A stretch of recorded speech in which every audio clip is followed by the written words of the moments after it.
Suspense.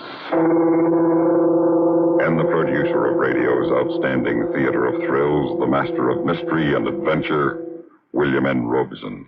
The ensuing half hour is not intended as propaganda to abolish the relationship between mothers and sons.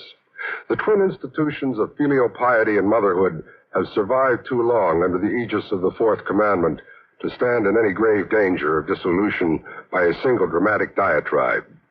No, the tale you are about to hear merely seeks to point out that there can be too much of a good thing. And as someone said, be moderate in all things. We cry forbearance to mothers and beseech sons to render fully unto them only those things which are theirs, reserving all else for the women who will become the mothers of their children. Listen then as Miss Agnes Moorehead stars in Don't Call Me Mother, which begins in just a minute. And now, Don't Call Me Mother, starring Miss Agnes Moorehead. A tale well calculated to keep you in suspense.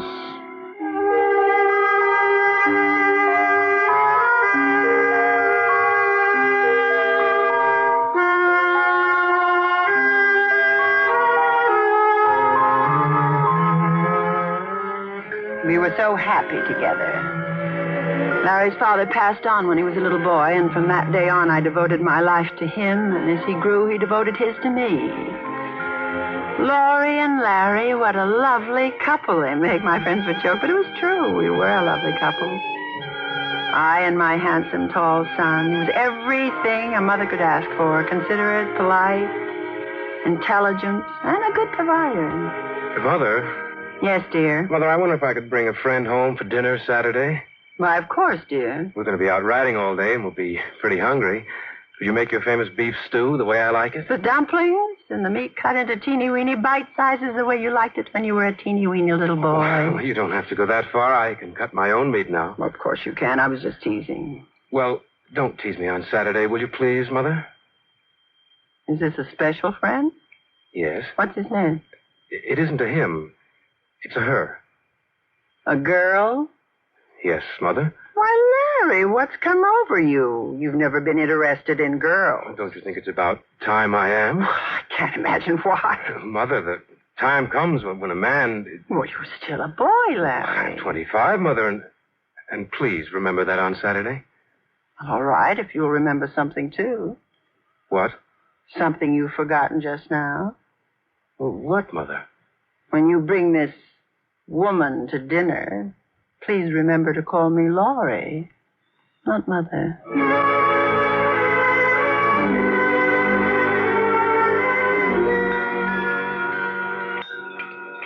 Do have another piece of persimmon pie, Roberta. Oh, I really couldn't, Mrs. Ryder. It's delicious, but I couldn't eat another bite. Larry, you will. No, thank you, Mother. Laurie? But you've hardly eaten a thing, dear. I've had 2 pieces, Laurie. Such a wonderful dinner. I don't think I could ever learn to cook a meal like that. Oh, I don't know. It just takes practice. Oh, I could never find the time. What with my job? Well, no matter what, I've always managed to have a hot meal on the table for my Larry, haven't I, dear? Yes, Laurie. Some more coffee, Roberta? Thank you, Larry. You're older than Larry, aren't you, Roberta? A little. I'm 28. Larry always seems younger than his age. He's led a very sheltered life. He doesn't seem too young to me. Really? Well, I mean, Larry is a man. Is he? Well, I suppose to a mother, a son never really grows up. But then you wouldn't know about that. I hope to, someday. Well, I'm sure you will. When the right man comes along for you. Mrs. Ryder, the right man has come along for me. He has? Well, congratulations, my dear. I hope you'll be very happy. We expect to be, don't we, darling? Yes, dear. Larry, is this true? Well, yes, Mother. Roberta and I are going to be married. Oh? Oh, no. You can't. You can't, Larry. Mother, what is it? What's the matter? Roberta, hand me a glass of water. Here, Mother. Take some of this. Mother, what is it? Oh, Larry, I didn't want you to know. Know what, Mother? And now you do. I don't know what you're talking about. My heart, Larry. I have a heart condition. Sudden shock. The doctor said I must be careful. Oh, Mother, I'm sorry, Mrs. Ryder. I shouldn't have sprung it on you so suddenly. Well, the doctor warned me again. You just lie down on the couch and rest for a few moments. No, I'm all right. I'm all right now. Well, as you see, Roberta, I need Larry. So do I, Mrs. Ryder. I love him. Well, so do I. And anyway, my dear, you're much too old for him. So are you. What do you mean by that remark? Merely that it's time you let him go. It's time you let him grow up. Larry, are you going to let this woman insult me and you... We've talked it all over, Laurie. She's right. I will give you my permission. I'll never give you my permission. I'd like your permission and your blessing, Laurie, but I don't need it. I am of age, you know. You mean to say you'd walk out on your poor sick mother, leave her alone to die? Yes, literally to die of a broken heart. Of course not, Mother. We'll take care of you. Of course, if you're really sick, you can live with us. Never. So long as I'm alive, Larry belongs with me. Mrs. Ryder, I've got to say this. Larry and I are going to be married. Even if it's the death of you. Then listen to me, Roberta, and you listen carefully. If you try to take Larry away from me, it'll be the death of you.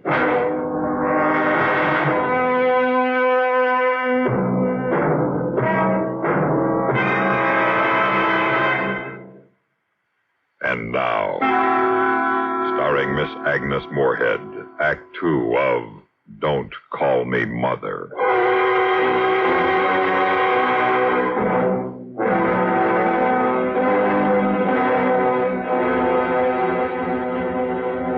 It was wrong.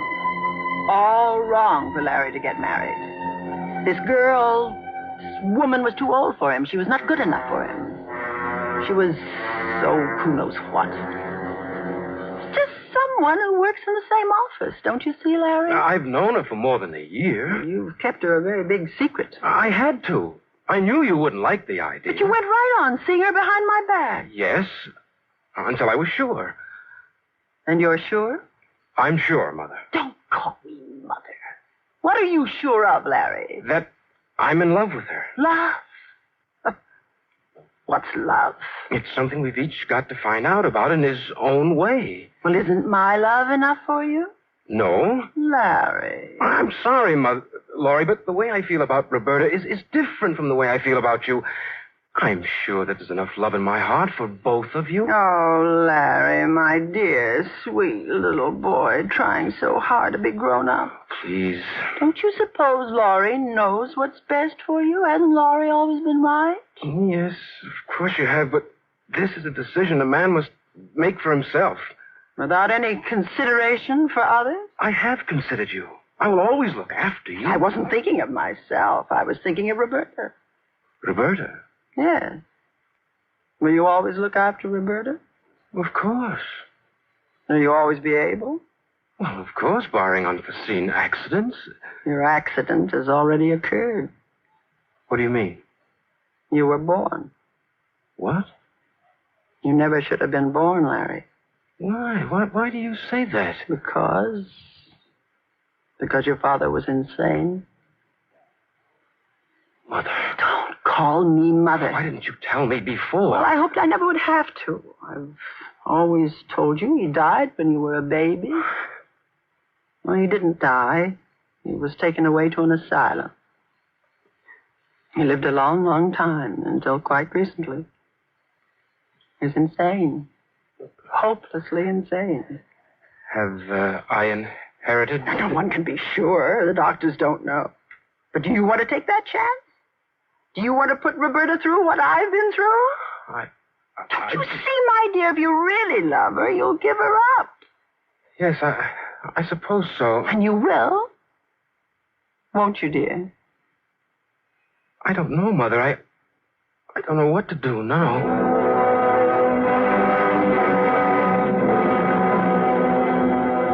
I've never heard a more cockeyed story in my life. You don't believe it, do you, Larry? Of course I do. Do you think if this were true, she could ever have kept quiet about it so long? Why not? Because she thrives on emotional blackmail. She'd have used this long ago to get her way. Just the way she used that phony heart attack the other night. Phony? Sure. She's as strong as an ox. Her heart's probably in better shape than mine. At least since you started making it beat faster. Oh, I'm sorry. Don't be. I like it that way. Don't you see, darling? Your sainted mother is using every trick in the book to break us up. But this thing about my father... Well, what difference does it make? You don't care if he was insane? Of course not. He couldn't have been nuttier than I am. What? I must be crazy to be in love with you. I guess so. But I am. Sometimes I wonder why you're so bright and strong, so capable, and I'm just me. And I like you being just you. I wish it didn't upset Mother so. Listen to me, Larry, my boy. It's about time your mother learned the facts of life. And fact number 1 is that boys will be boys, and being boys, they are bound to like girls. And the girls they like are never, never, never the girls their mothers like, because their mothers don't like any girls messing around with their little boys. Yes, I suppose you're right. You know darn well I'm right. Now that that's taken care of, when are you going to make me an honest woman? I don't know. Soon, I hope. Soon? When? Well, I want to talk to Mother once more. Talk to her. You can't talk to her. Tell her. Tell her we're going to get married. And then tell her for me to drop dead. But he didn't tell me anything until it was too late. And, so, Mother... Don't call me Mother. Laurie, we just dropped by to tell you we were married this morning. What do you expect me to do? Well, I'd like to know that you don't hold any hard feelings against me. You know my feelings in this matter. They haven't changed. This may sound corny, Mrs. Ryder, but it would be nice to begin our married life with your blessing. You get no blessing from me, you kidnapper. Oh, come now, Mrs. Ryder. You're a witch. Strumpet, you're a thief. Well, let's go, Larry. We're not getting any place. You can't take my son from me. He's mine. He'll always be mine. Nothing you can do will ever change that. Love him. Go on. Love him as much as you know how. Give him everything you have. It'll mean nothing to him because you aren't me. Go on, take him away. Take him to the ends of the earth and he'll come back to me. Because he was meant for me, and I was meant for him. Laurie and Larry. And everybody's saying what a lovely couple they make.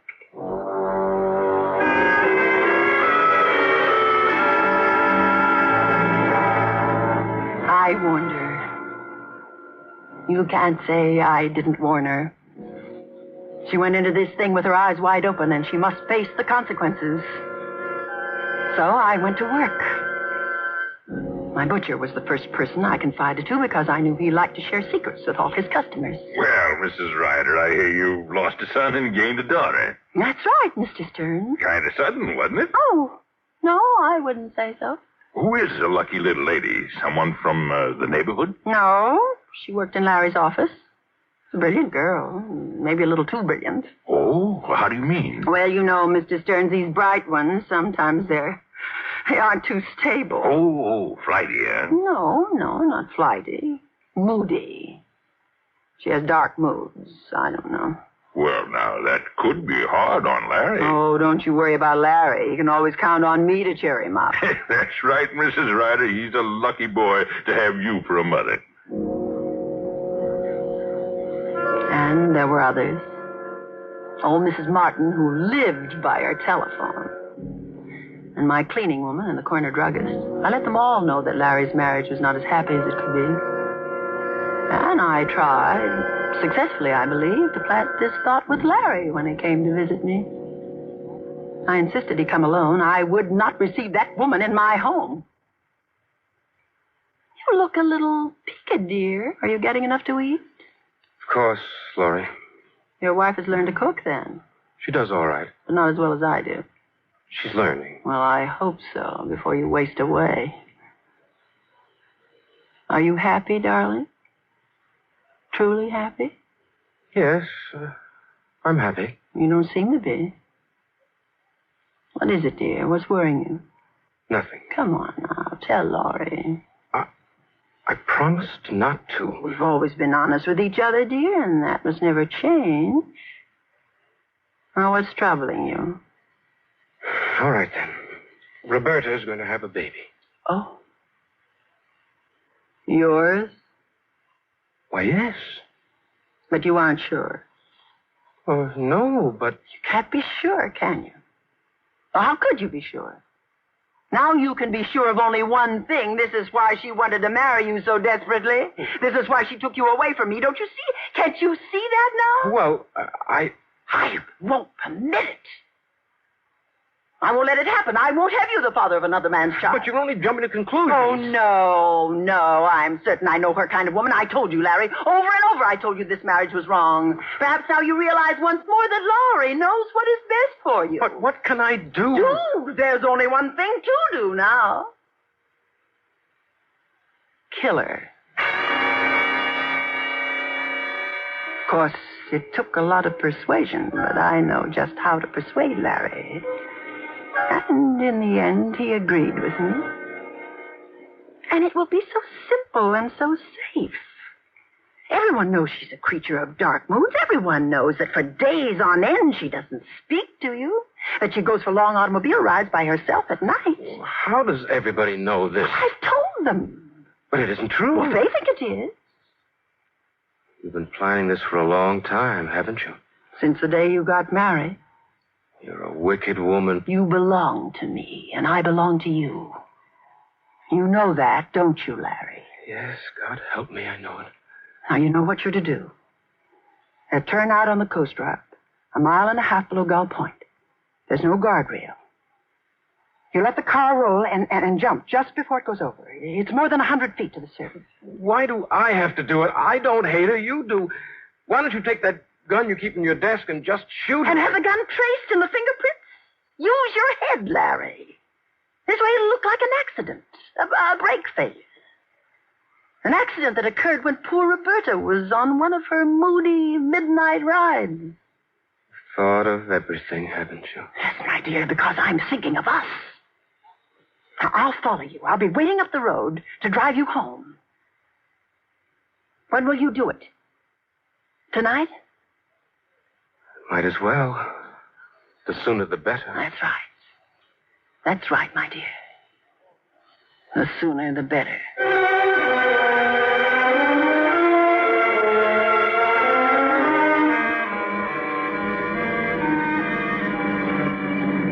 What are you stopping for, Larry? This turnout. Let's look at the view a minute. Oh. It is lovely, isn't it? Sliver of the moon across the water. Let's walk out to the edge. Come on, we can get a bit. Wait, we're not supposed to? Supposed to what? Nothing.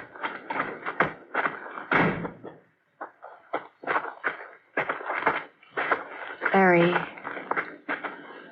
are you happy with me? Why, sure. Sure I am.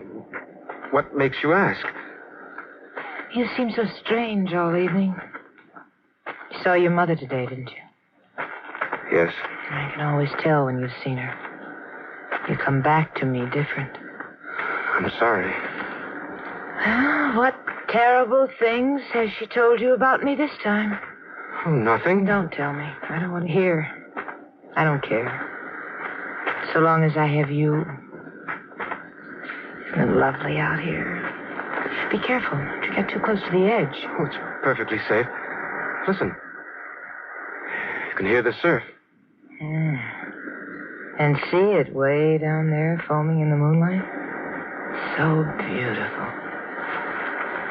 Tell me, Larry. Tell me. Tell you what? Tell me you love me. Why me? Why do you want me to love you? There must have been other men, older, stronger men who loved you. I'm just... You've said it 100 times. Just a mama's boy. Oh, maybe that's why I love you. Maybe that's what I need. A man I can care for and look after, protect. There are women like that, you know. Like my mother? No, not like her. Women like me. I'm no shrinking violet. I'm capable and I'm smart. I'm the equal of any man, so I scare men.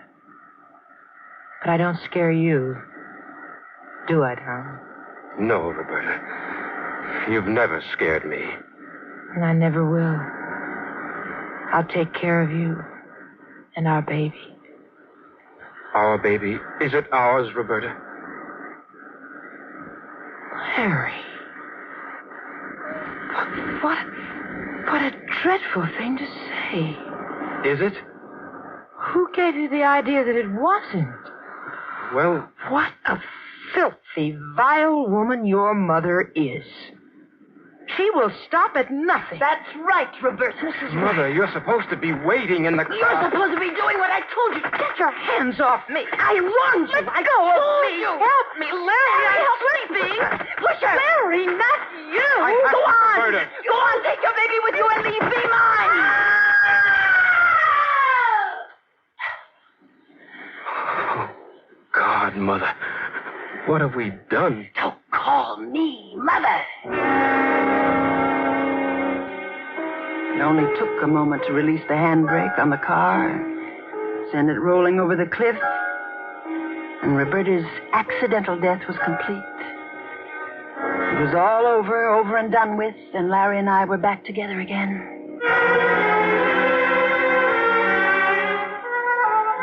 We slept late the next morning, and we were dallying over our brunch in the sun-filled breakfast room, still in our robes and slippers when the doorbell rang. Yes? Mrs. Ryder? Yes. Want to talk to you, ma'am. Well, I'm afraid I'm not dressed. It's all right. We don't mind. Well, just a minute. You can't come in here like this. Who are you? Police? Police? Lieutenant Ross, homicide. This is Sergeant Abbott. Morning, ma'am. What is it? What's happened? What do you want? Just want to ask a few questions. You have any idea where your son is, Mrs. Ryder? Yes. He's in the other room. Well, he'd better hear this, too. Will you call him? Larry, Yes? some men are here. They want to talk to you. The police. Police? What do they want with me? Mr. Ryder, when did you see your wife last? Last night at dinner. Why? She's dead, Mr. Ryder. Dead? Oh, Larry, how horrible. Her body was found on the rocks near Gold Point this morning. Car went over, too. Larry, I told you shouldn't let her go out alone on those long rides at night. She was in the habit of driving alone at night? Oh, yes, whenever she got into one of her moods. You weren't home last night, Mr. Ryder? No, I slept over here. Have an argument with your wife last night? No? Was she in one of her moods last night? You might say so. Where were you last night, Mrs. Ryder? Well, I was right here with Larry. We watched TV until quite late. You sure of that? Well, I can prove it. Larry was with me. Just what are you driving at? This. You recognize it, Mr. Ryder? It's a wristwatch. I gave it to her for a wedding present. Do you know there was a message engraved on the back of this watch? No. The letters are so tiny it looks like a design until you put it under a magnifying glass. Message? What does it say? It says, I have only one enemy in the world. If anything should happen to me, my mother-in-law will be the cause. Oh, that vicious witch. Why can't she let us alone? Why does she have to come back from the dead to haunt us? No, Mother. Don't you call me Mother. All right. I won't call you Mother. The word is too good for you. You're the vicious witch. You're the one who's evil. Why couldn't you have left us alone? Why couldn't you have let Roberta and me live our own lives? Oh, my heart. I'm going to faint. Go ahead, faint. Drop dead. I'm smelling salts. It's in the desk here. Gentlemen, the inscription on my wife's watch is correct. My mother murdered her. All right, up with your hands, all of you. Drop that gun, Mrs. Ryder. Oh, no, and don't either of you. Put it away, madam. Somebody's liable to get hurt. Indeed, yes, someone's liable to get killed. But I won't put it away till I hear my son out. Well, Larry, did you have something else to say? Not much. Only that you killed her, and I hope you hang for it. This is your last word to your mother? You haven't been a mother to me ever. Parasite, a leech, a selfish, aging hag, but no mother. That's all you have to say. That's all. And this is my reply, dear Larry. Hey, grab her, Let me go. I got the gun. Let me go. I got her. Let me have it. Let me use it on myself. I must join Larry. We've always been together, Larry and I. You mustn't separate us now. You don't realize how it is with us. Laurie and Larry, such a lovely couple, people always say.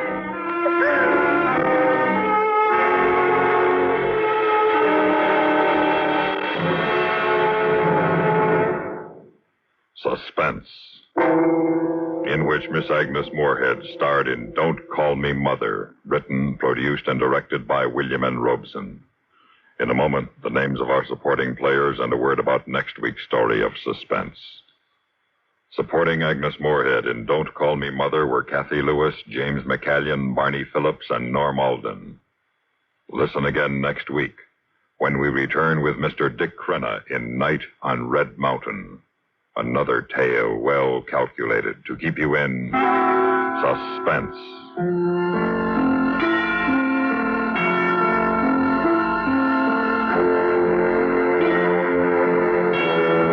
Tonight, Miss Miller stars on the CBS Radio Network. From Hollywood, Barry Sullivan in The Unexpected. The unexpected. The Unexpected.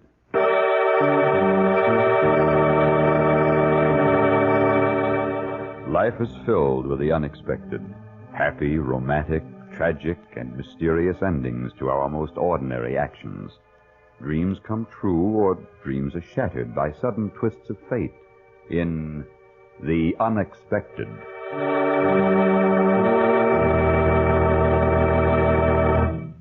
Who knows what drama may happen tomorrow, or an hour from now, or in just a moment? Who knows what destiny has in store for the lady down the street, the fellow at the next desk, or you, yourself? Who knows? Listen for just a moment for The Unexpected.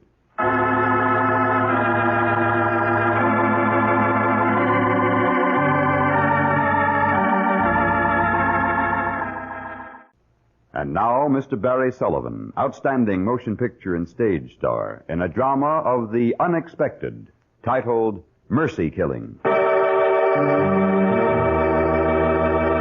My name is Arnold Stanton. I'm a salesman, a successful one. I live in a little frame house on a shady street out in the suburbs. I've been married for 12 years. All our friends say that Evelyn and I are an ideal couple, devoted to each other. But a few minutes ago, as I came through the front door, I decided to murder my wife. That you, Arnold? You're a little late tonight, aren't you? You missed the bus. You're usually here by 6, and it's 5 after. Oh, you look tired, darling. I think you've been working too hard lately. You really need a rest, or you'll be ill one of these days. And I don't know what I'd do if anything should happen to you. But we won't ever talk about that, will we, dear? Now, you just sit down here and rest. That's what you need, rest. Yes, I need a rest. A rest from Evelyn. Sometimes I hate her. Sometimes I'd like to take her throat in my hands and... It's always, darling, what did you do today? And, Arnold, what shall we have for dinner? Why, she can't even get her hair fixed without asking me first. I can't stand it. From morning till night, day after day, she hasn't a thought of her own. She's not a real person. No, she's nothing but a parasite feeding on my spirit. If I could leave her. No. Why, if I mentioned the word divorce, she'd have hysterics for a week. I couldn't break her heart like that. Leaving Evelyn would be worse than killing her. Yes, killing her. But how? It should be a simple crime. An accident, that's it. It's got to look accidental. A fall, that's logical enough. A fall on the stairs. No, in the bathtub and then... But not tonight. Tomorrow morning. Everyone knows she sleeps late. I'll ask her to get up early. No one will suspect. And then the first thing tomorrow morning...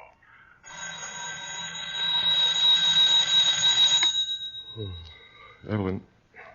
You awake, Evelyn? She's gone. She downstairs already? Am I too late? That you, darling? I got up early like you asked me to. I'm all ready for the tub, and I'll have breakfast ready before you get dressed. Don't hurry. There's plenty of time. Now, I don't want you to be late because of me. I wouldn't want people to say that I wasn't a dependable wife. Oh, Arnold, don't touch me. The tub is slippery, and I might fall. Arnold, you're pushing me. Don't!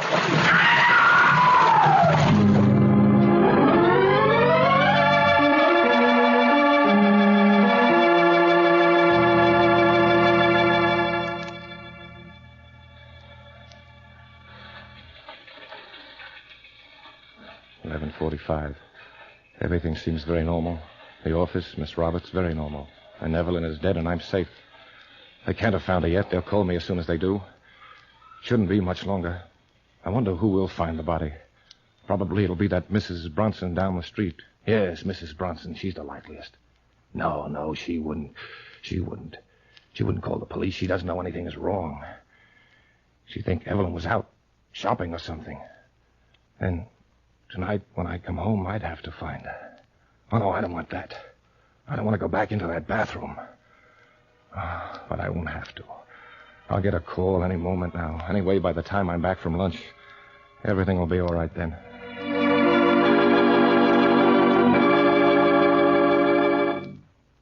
Did you have a nice lunch, Mr. Stanton? Oh, you know how restaurants are these days. Any messages while I was out? No, sir, not a thing. Nothing at all? No. Were you expecting something in particular?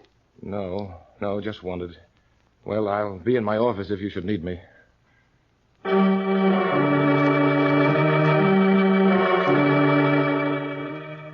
They would have called if they'd found her. I'd be notified right away unless something went wrong. Come in. I'm sorry to bother you, Mr. Stanton. I forgot to tell you when you just asked. Yes? There was a message for you. I don't know how I could have overlooked it. It was right on my pad. What was it, Miss Roberts? Oh, nothing urgent or anything like that. What was the message? It was from your wife. She's playing bridge and may be late getting home this evening. She didn't want you to worry about her. Is something wrong? I'm sorry, I forgot. No, nothing at all. Thank you, Miss Roberts. I won't let it happen again.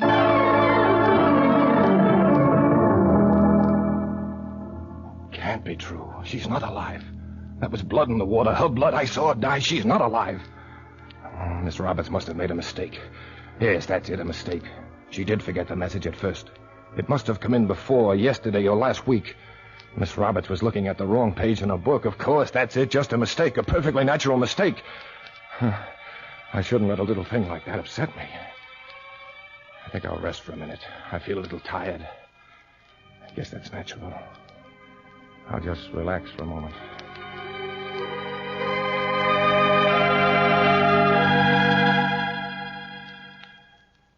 It's after 5, Mr. Stanton. I'll be going now if there's nothing more. No, I have to hurry along myself. I don't want to be late. Evelyn will be waiting for me. Oh, no. Don't you remember? She's playing bridge. Oh, yes, of course. I forgot. Well, good night, Mr. Stanton. So it wasn't a mistake. Oh, Miss Roberts doesn't make mistakes. And I have to go home. Home to Evelyn.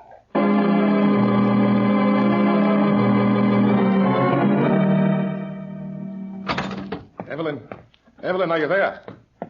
Evelyn! I've got to open the bathroom door. There's nothing to be afraid of. There's no one in there, no one alive, just Evelyn. I've got to go in there. I'm not afraid of Evelyn. She's dead. I know she's dead. What if she's alive? What'll she say? What'll she do? Or maybe the police are waiting for me in there, waiting to see how I'll act. Oh, no, I can't go in, not yet. Not until I know. If Evelyn is playing bridge, if she really is alive, she's at Mrs. Bronson's. I can find out.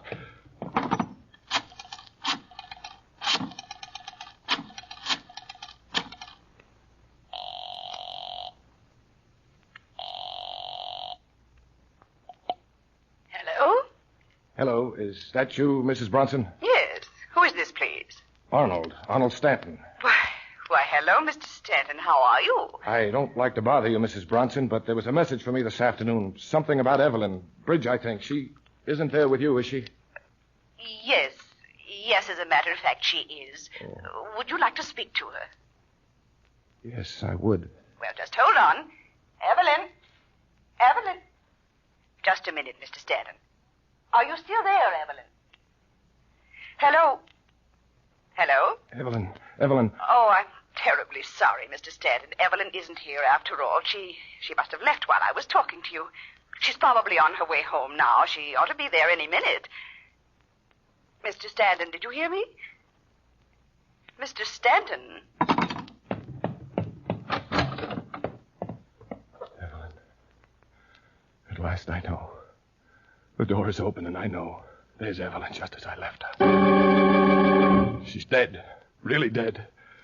But Mrs. Bronson told me. They know. They must know. They're trying to trap me. The police must be outside right now waiting to see what I do next. They'll probably come in any minute to arrest me. But they won't get the chance. It's your gun, Evelyn. I gave it to you because you were afraid. Afraid of being alone in the house, but you never needed it. Now I'm afraid, Evelyn. I need the revolver. They found me out. Somehow, somewhere I slipped. I wish I knew what it was, but there isn't time. Now I'll never know. Pick up the gun. Put it next to my cheek. It's cold against my face. And now, squeeze the trigger.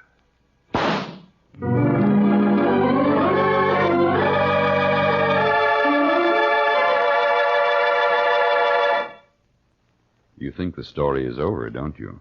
But wait. Fate takes a hand. Wait for the unexpected.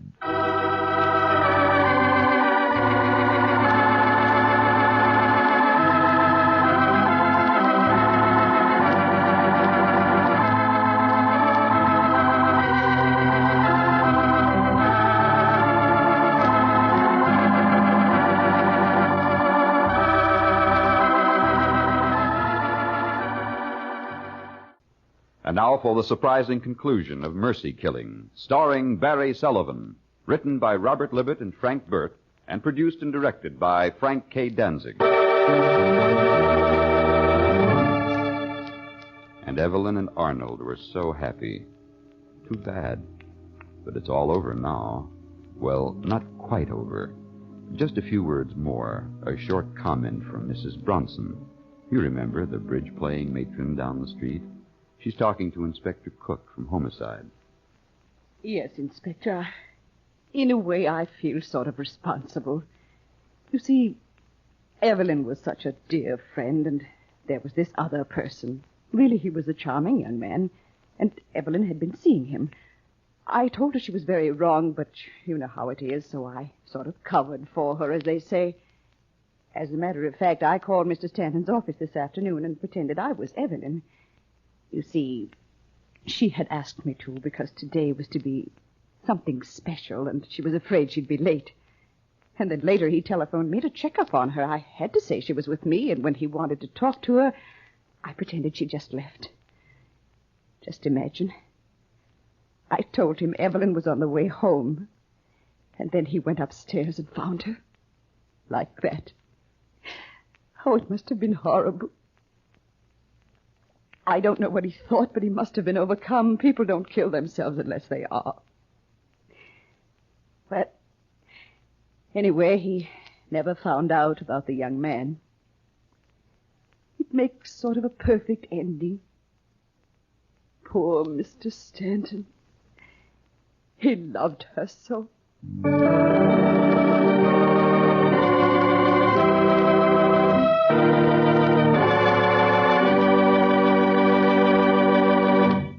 Mercy Killing, starring Barry Sullivan, was transcribed in Hollywood.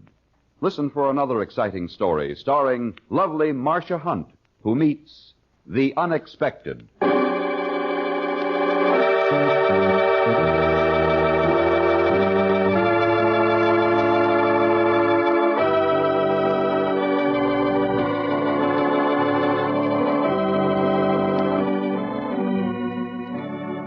This is a Hamilton Whitney radio production, presented under the supervision of Alvin C. Gershensorn.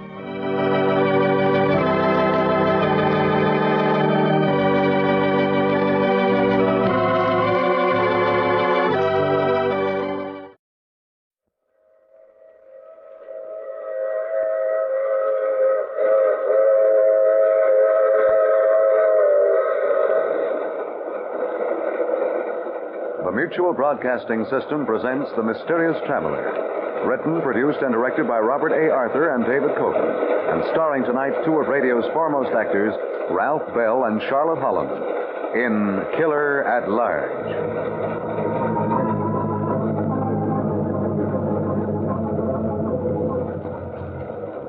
This is The Mysterious Traveler, inviting you to join me on another journey into the realm of the strange and the terrifying. I hope you will enjoy the trip, that it will thrill you a little and chill you a little. So settle back, get a good grip on your nerves, and be comfortable, if you can, as we drop in on a very clever gentleman. A gentleman who perfected an ingenious plan to be rid of people he disliked without ever having to suffer for it.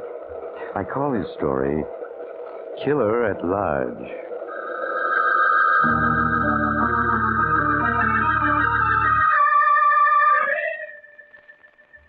My friend, Mr. Jeffrey Andrews, is temporarily confined to a hospital. So we're going there to meet him. He's just been given a routine checkup by a new staff physician, Dr. French. Well, Dr. French, how am I? You seem to be in fine physical shape, Mr. Andrews. Guess you'll have to be letting me go soon, eh? I certainly hope so. Well, I've had a good rest, but I look forward to getting back in the harness again. I'm Andrews First, you know. Andrews First? That's the name of my business. You see, my name is Andrews. Yes? So I named my firm Andrews First. And all my advertising carried the line. When you think of building materials, think of Andrews First. Oh, yes. Very clever. Used to drive my competitors crazy with my advertising. Yes, I pulled off many a smart deal, and I always let the world in on it. After all, what's the use of doing something smart if no one knows about it? Well, the urge to boast is certainly human. For instance, you probably don't know why I'm here. Haven't had a chance to study my case yet, I suppose. No, not in detail. Oh, then sit down. I'll tell you. It's really one of the cleverest deals I've ever swung. Now, tell me, have you ever wanted to get rid of someone? Get rid of someone? You mean, kill them? Exactly. Kill them. No, I don't believe I have. Why? Because most people have at one time or another. But they don't do it. They're afraid. Afraid of the law and of being punished. That's what the law is for. To restrain people's violent impulses. Exactly.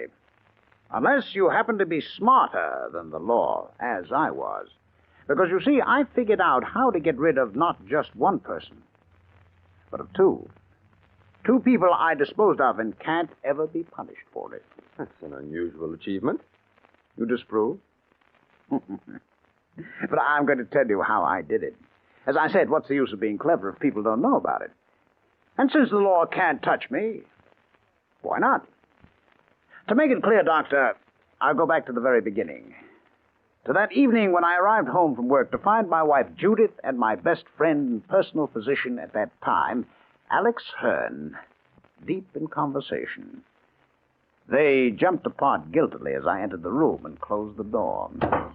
Oh, Jeff, it's you. Yes, I left the office early. Hello, Alex. How are you? Fine, Jeff. And you? Oh, a little tired. I've been working late quite a bit recently. Yeah, so Judith was saying. So what's this about you buying a share in a new invention that's going to make you richer than Rockefeller? I've picked up a half interest in a new system of television, Alex. 3-dimensional television. In color. Sounds big. Big. It's colossal, man. It's still in the blueprint stage, but we'll iron the bugs out soon. But what were you two plotting so busily when I came in? Plotting? Well, dear, we were just talking. Nothing serious. I was giving Judith a little professional advice, that's all. Oh, don't you feel well, darling? It's nothing, Jeff. Nothing at all. Whatever it is, I want to know about it. Well, it's just that I've been having headaches lately. That's all. But why didn't you tell me, Judith? I didn't want to worry you over nothing, dear. It's really nothing serious. I've given Judith a prescription that will help her. Well, I think I better run along now. Got another call to make. You take care of yourselves now, both of you. As Alex left, I knew from his manner he and Judith had not told me the truth. They were keeping some secret from me. Could Judith be seriously ill and they didn't want me to know? Or was it possible Judith and Alex were... No, that couldn't be. A thing like that might happen to other couples, but not to Judith and me. And yet, they were concealing something, and I had to know what. So I took steps to find out. Mr. Andrews, I'm from the Apex Detective Agency. I have here the report on your wife you asked for. Yes, please sit down. Thank you. What have you learned? Your wife left the house at 11:30 this morning. She caught the noon train into town. From the station, she went directly to the Union Department Store. Whom did she meet there? Oh, she didn't meet anyone, Mr. Andrews. She just looked around, then had lunch in the restaurant. But afterwards... Yes, go on. Well, she made a telephone call. A few minutes later, she's picked up at the entrance by a man in a dark green car. You got the license number, I hope? Yes, sir. The car belongs to Alexander Hearn, who lives... Never mind. I know his address. We need to handle hundreds of such cases, Mr. Andrews. I suppose you'll want me to keep following it till I get all the necessary evidence. No. I know what you're thinking. It's not so. Yeah, and naturally I sympathize, Mr. Andrews. Of course, it's a shock to learn your wife is deceiving you, and... Why, you... Stop! You're joking me. It isn't so. Do you hear? My wife loves me. There's nothing between them. Nothing! I didn't mean anything. I just thought you'd want me to... Get out of here. There's nothing between them. How easily I'd said that. And yet, why should Judith meet Alex secretly in town? Where had they gone after they had eluded the detective? I wanted to trust her, but what was their secret? I had to find out. That night, when I returned home, I casually questioned Judith. What did you do with yourself today, darling? Oh, I got so bored I went into town for some inexpensive window shopping. Oh, why didn't you phone me? I'd have taken you to lunch. Well, I knew how busy you were, dear, so I ate by myself. What did you do after lunch? Taking a show? No, just window shopped. Then came home on the 4:00 train. Sounds like a lonely day. You should have taken someone with you. Well, I didn't decide to go until the last moment. Anyway, I like to window shop alone. Jeff, you look so strange. Aren't you feeling well? I'm all right. Just a little tired. Oh, poor darling. You're working much too hard these days. You must stop it, Jeff. Really, you must. I settled down, pretending to read, but my mind was spinning tormentedly. I didn't decide to go until the last moment. Anyway, I liked to window shop alone. How easily her answers had come, as though she'd rehearsed them. But they were lies, all of them. Could the detective have been right and I wrong? No, I couldn't believe that. I had no proof. I had to have faith in Judith. I made myself believe I was doing her an injustice, but the very next evening, I found Alex at the house again. He and Judith were walking in the garden, speaking together in low tones, so secretly they didn't even notice me. Now, Judith, you must listen to me. No, Alex, I won't. I tell you, we can't go on like this. But if we're careful, Jeff may never find out. But he's bound to. People will begin to notice and talk. Sooner or later, Jeff will know that something's wrong. And the longer we wait, the worse it'll be in the end. I know. Oh, Alex, I can't bear to hurt him. Oh, Judith, I understand how you feel, but it can't be helped. Now, I have a plan worked out that can't fail. A plan, Alex? 2 psychiatrists who are friends of mine will sign the papers, and Jeff will be quietly committed to a private sanitarium. We'll make him think it's just for a short rest. He'll never suspect a thing. Oh, Alex, I couldn't. But we can't go on hiding the truth from him like this. Believe me, Judith, it's the only way out. All right, I'll do whatever you say. But we mustn't let Jeff suspect what's happening.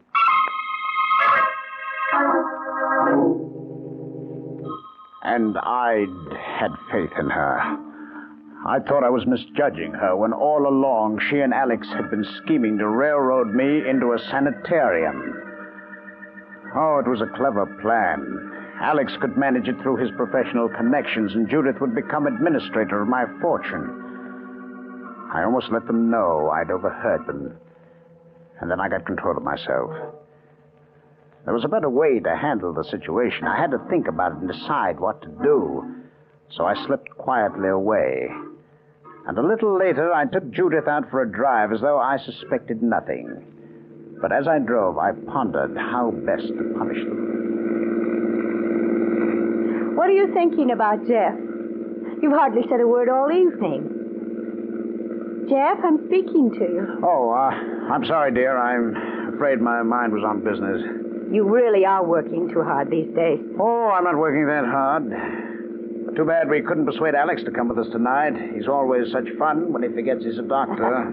That's because he puts his work completely out of his mind when he gets a chance to relax. I suppose it would be better if I were like Alex. Of course not, dear. I like you just as you are, Jeff, silent moods and all. I wouldn't want you changed.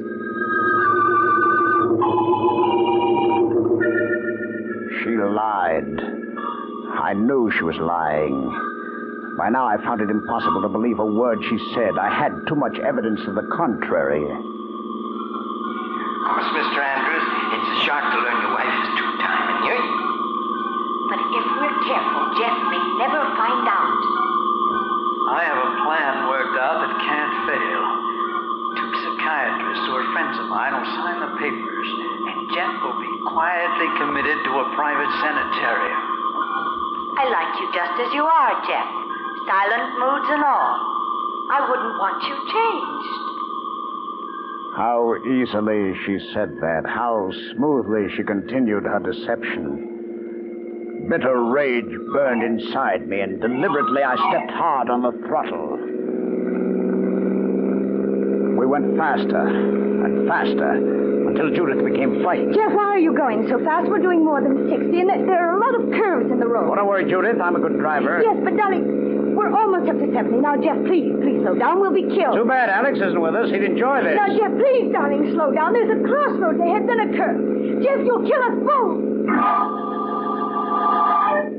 I kept my foot hard on the throttle. I knew there was a curve ahead, and behind it a 300-foot drop into a canyon. I made up my mind. I'd drive over the cliff and end everything for both of us. If only I'd had Alex in the car, everything would be perfect. He deserved to die, too. At the thought, my mind cleared abruptly. How stupid it would be to kill myself and leave Alex unpunished when I knew perfectly just how to make him pay. I slowed the car as I planned all my moves. They were going to try to commit me to a home, were they? All right. I'd fall in with their plot.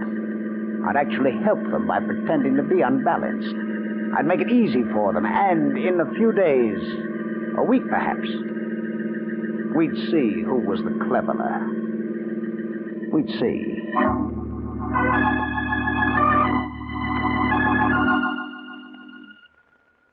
Alex, I tell you, there's millions in this new system of television, maybe billions. Darling, you're speaking so loudly. Everyone in the restaurant is watching. Well, let them. What does it matter? Nothing can stop me now, man. In 5 years, I'll be one of the wealthiest men in the world. With my genius for organization... Jeff, Judith tells me that last week you didn't go to your office at all. You just sat around the house and wouldn't say a word to anyone. Oh, well, you know how it is, Alex. Sometimes a man feels a little blue. All geniuses are like that. Now, when I set up my new television network, I'll revolutionize world communication. I'll have a monopoly no one will be able to butt. And furthermore... I went on talking, seeing Alex's eyes narrow as he watched me. He saw in me all the symptoms of the manic depressive, the exaggerated ideas of importance, the extravagant dreams of wealth. Soon others would notice, my business associates, my friends, the servants. When that time came, I could count on a visit from Alex, bringing his psychiatrist friends to look me over. Yes, that visit would be coming very soon now. Very soon.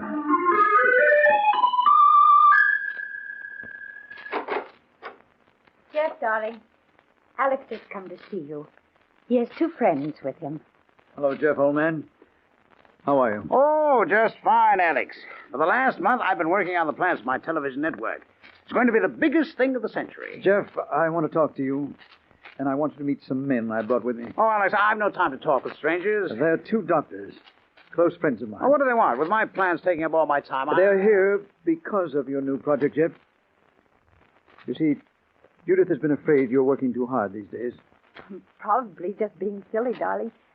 But I would like you to have a thorough examination before really starting on your new enterprise. You don't mind, do you? Oh, I haven't time to bother with such things, dear. I have too much to do. Please, Jeff. Oh, well. All right, but it mustn't take too long now. They're waiting in the hall. I'll bring them right in. At last, my patience was being rewarded. Alex and Judith's scheme was working perfectly, and so was mine. Alex brought in his friends and introduced them as Doctors Carlton and Marshall. Without waiting for them to question me, I plunged into an excited description of my plans. As I went on and on, I saw them look at each other and nod slightly. Then, as though they were satisfied, Dr. Marshall brought the conversation to a close. That'll be enough for the time being, Mr. Andrews. I should like to continue this discussion another time. But, Doctor, I haven't finished telling you of my plans yet. You need some rest, Jeff. Yes, dear, you look so tired. Let me take you to your room. Well, all right, Judith, but I can't rest long. I have too much work to do. Alex, watch him carefully. There should soon be a definite change. The elated mood should give way to despondency. After that...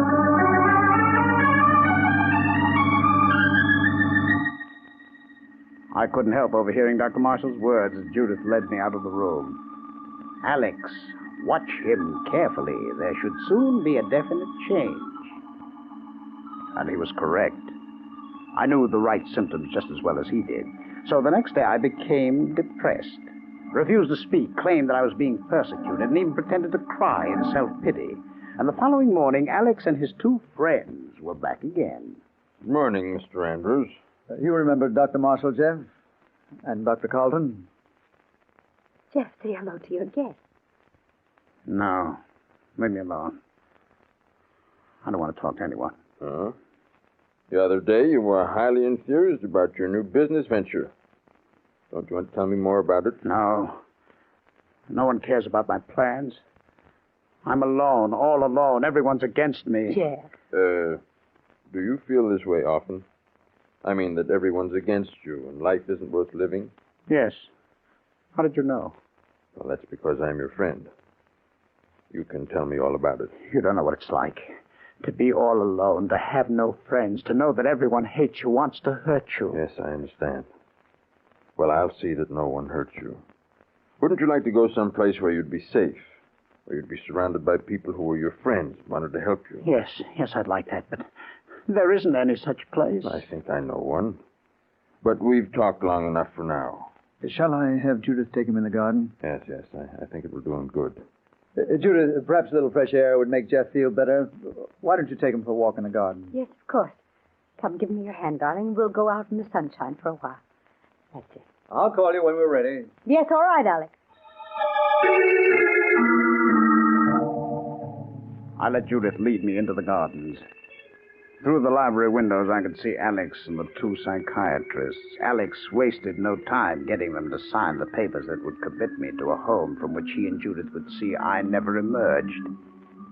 But he didn't know that the signing of those papers meant my scheme had succeeded, not his. After a few minutes, Alex came to the door and called. Judith, will you bring Jeff in now? Yes, all right. Come along, dear. All right, I'll come. Oh, Jeff, we've been talking things over, and Dr. Marshall knows a place where you would be very happy. Yes, Mr. Andrews. Small rest home upstate. You'll be able to get a good rest there among friends. Anything, I don't care. No reason you shouldn't go up today. Alex can drive you up this afternoon. I don't care when we go. Nothing makes any difference to me. And, darling, in a little while you'll be home again. Feeling so much better. Come, Jeff. Judith and I will help you pack. Yes, give me your hand now, Jeff. And we'll go with Alex to your room and pack your things. And we'll go with Alex to your room to pack your things. My best friend and my loving wife. And they couldn't wait to get rid of me.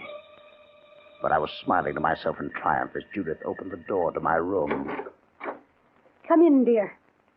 Now, you just sit down and we'll take care of everything. Now, you must have courage, Judith. It's almost over.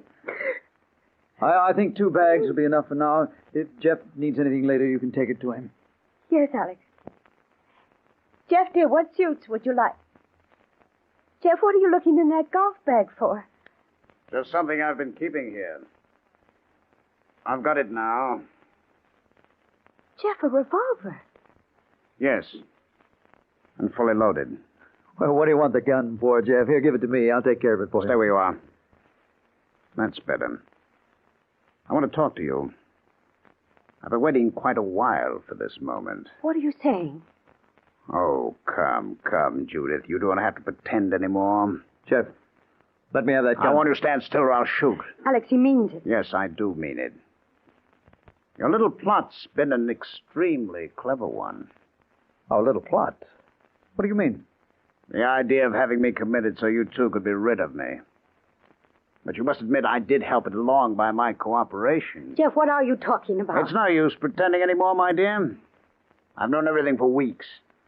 Ever since I overheard the two of you talking in the garden one evening. You heard us talking in the garden? Then that was why you almost killed yourself and me that night when you were driving so fast. Yes. I changed my mind because that would have left dear Alex still alive. Jeff, you don't understand. That conversation you overheard My best friend and my loving wife. Well, you'll be together without me, all right. But we'll be in different worlds. You're mad, really mad. Of course I am, my dear, of course. Haven't 2 reputable doctors signed papers testifying to the fact? Which in the eyes of the law relieves me of responsibility for my actions. You aren't going to... But I am. Oh, no, Jeff. Yes, my dear, yes. I'm going to give you both what you deserve. Death. Oh, no, Jeff, no. You're wrong, darling. You must There's listen nothing to us. to listen.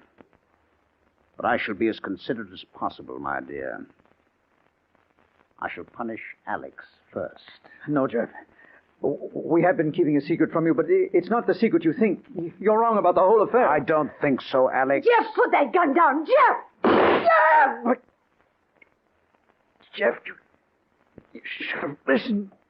You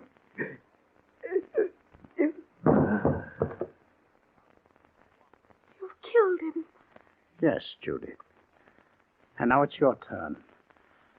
I shall be lonely without you. I loved you so much. Jeff, darling, you mustn't kill me because you're wrong. I still love you. I do. I wish I could believe that, but I can't. Jeff, you've misinterpreted what you heard. Really, you have. I think not, No, Judy. Jeff, please give me time enough to explain everything. Forever so would not be time enough, my dear, and I would rather not think of you dying with lies upon your lips. But they're not lies. No, Jeff, no, put down that gun. Dr. Marshall, help! No one can help you. You see, the door is locked. It'll all be over long before anyone can get here. Now look into my eyes, Judy. Dr. Marshall, Dr. Colton! What is it, Mrs. Andrews? Break the door down, quickly! Come on, Coffee. It's your fire. They can't get into this room in time, my dear. Now look into my eyes. It's because I loved you so much that I had to do this.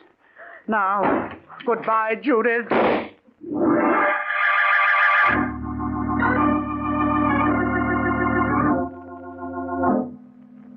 So, Doctor, that's how I did it. I pulled the trigger just as Dr. Marshall and Dr. Carlton broke the door down. Too late to save Judith. And you see the beauty of my plan, of course. It was perfectly safe. I was certified as being of unsound mind, so I couldn't be punished. Oh, naturally, for the last 2 years I've been confined here in this institution, but I haven't minded it, really. I've been gradually responding to treatment. I've been careful not to respond too fast, you see. And soon you'll be letting me go as cured. I'll be free as air. Now I ask you, Doctor, wasn't that rather clever? It might be considered so, Mr. Andrews. But why have you told me all this? Aren't you afraid I'll report it? The police will never believe it. Besides, they could do nothing if they did. No, Doctor, I'm in the clear. I'll start a new life and take up my plans where I left off. That television invention is still waiting to be developed. Hello. May we come in? Doc Marshall said it'd be all right for us to speak to Jeff today. Well, hello, old man. How are you? Judith. Alex. Oh, no.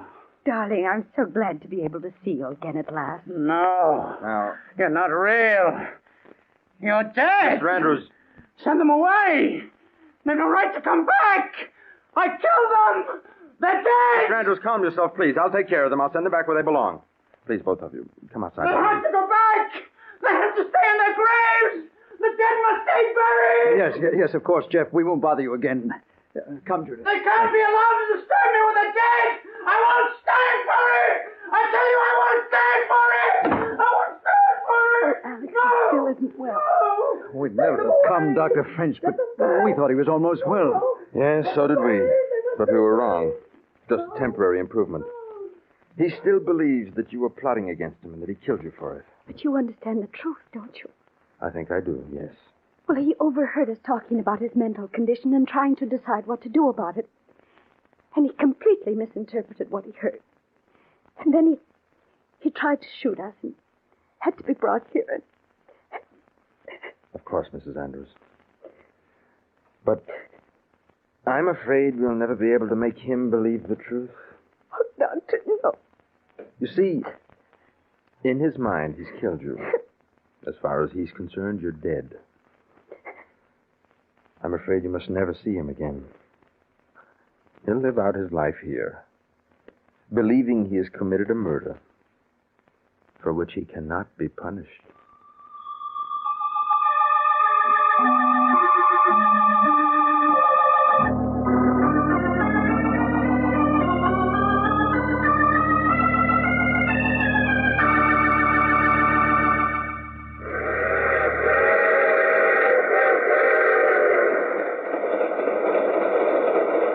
This is the mysterious traveler again.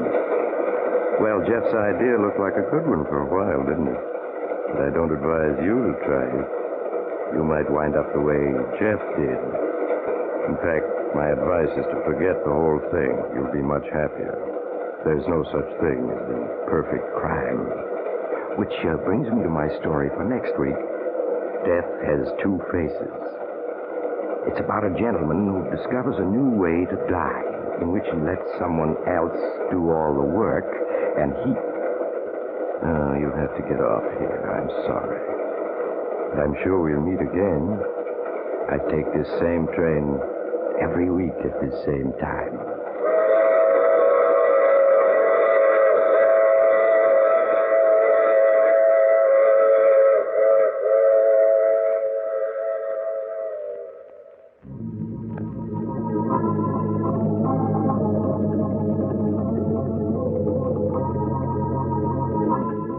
You have just heard The Mysterious Traveler, with a title role played by Maurice Tarplin. Others in our cast were Ralph Bell, Charlotte Holland, Nat Poland, and Chester Stratton. All characters in our story were fictitious, and any resemblance to the actual persons living or dead is purely coincidental. Original music composed and played by Al Finelli. Phil Tonkin speaking. This is the world's largest network, the Mutual Broadcasting System.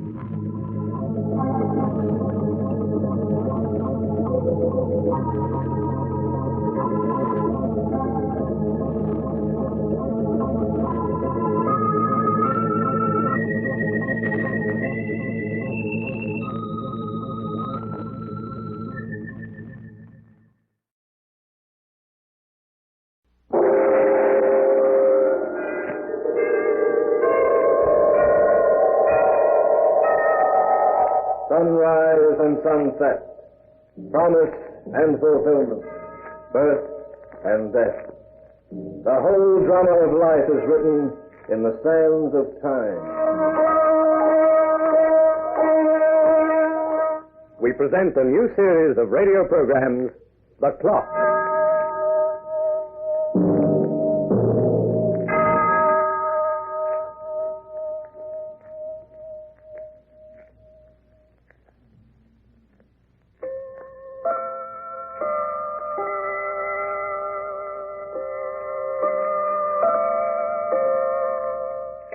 time is uniform. There are just so many seconds and hours and minutes in each day. Their length never changes, and yet they often seem to change. When you're traveling, for instance, time may lengthen or quicken according to your mood. I'm not referring to the conveyance in which you travel. It doesn't matter if you use a train, a bus, or a boat. But when you travel by car, alone, when you sit behind the wheel and watch the highway ribbon out in front of you for mile after endless mile, time hangs heavy on your hands, and you long for a way to ease the monotony.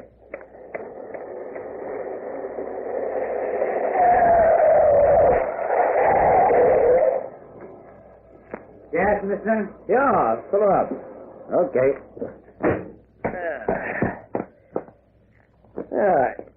Guess I'll stretch the pins a little. Gets kind of cramped behind that wheel after a while. How far is it to Salt Lake City? Oh, about 200 miles, maybe 250. Oh, all right. Ought to make it by 3 in the morning if my luck holds out. Well, the road's pretty good from here on in. Say, do you know anything about radios?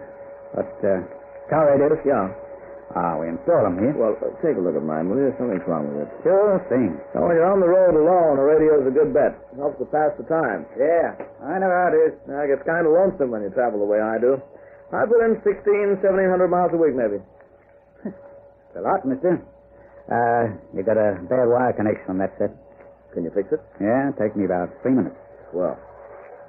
Say, look, mister, you got room for another passenger in the car?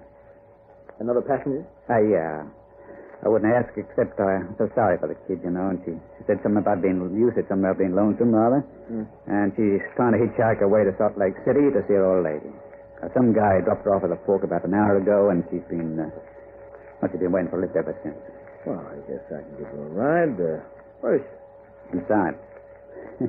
Good looker, too. Nice set. Hey, now, take it easy. I'm a married man with 2 kids. Well, you know how it is. Sure, I know how it is. I'll ask her if she wants to lift while you fix that wire. Okay, mister, okay. Oh, excuse me. What do you want? Oh, the gas attendant outside said you were looking for a lift to Salt Lake City. You going that far? I'm going to try to make it tonight, yeah. Well, I don't usually like to... My name's Keeler, Leonard Keeler. Everybody calls me Len. My name's Lola Pickens. Well, if you get your stuff... I don't have any suitcase. Oh, it's having light, huh? Hey. Are you coming? I guess so. You don't have to worry. I'm not the kind who makes passes. I wasn't thinking... Okay, mister. Radio's working fine now. I'll be right there. Now, come on, Lola. There's a long stretch of road ahead of us. We better get started.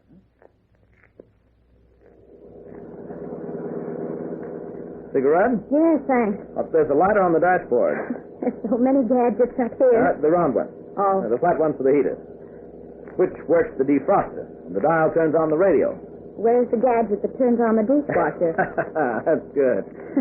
And if you don't think I'd have a dishwasher in here if I needed one, well, I like a lot of cheesecake on my car. I'm willing to pay for them, so why not have them? It's a nice car. Yes, sure is. Where are you from, Lola?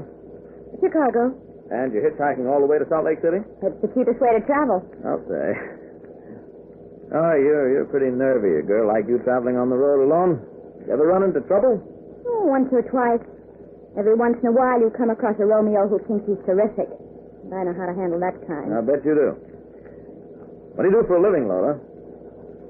No, I wasn't getting nosy or anything like that. I was just trying to pass it. Oh, it's all right. I don't mind telling you.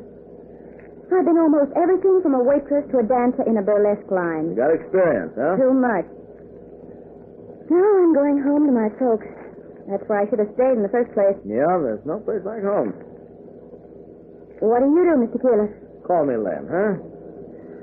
Oh, I'm a salesman. Oh? What's your line? You won't laugh now. No, of course I won't laugh. Horses. No. I don't know why, but that always gets a laugh. Well, what's so funny about horses? Oh, I don't know. You wait till you're fat and 40. You'll find out that I'm practically your best friend.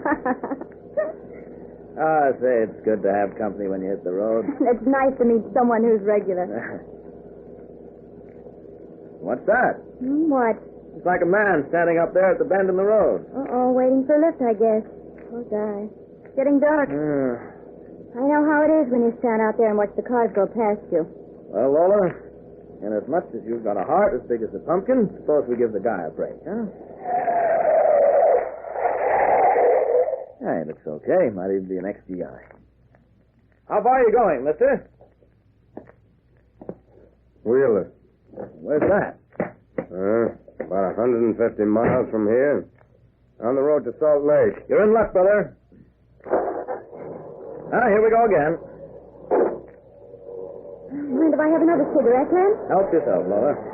You comfortable back there? Yeah. Thanks. Been on the road long? No. It's getting kind of late. I guess I better put on the light. Oh, you want a cigarette back there? No. Well, as long as we're all traveling together, I may as well introduce myself. My name's Keeler. This is Miss Lola Pickens. Rhymes with chicken. Horace Green. I said her name was... I heard you.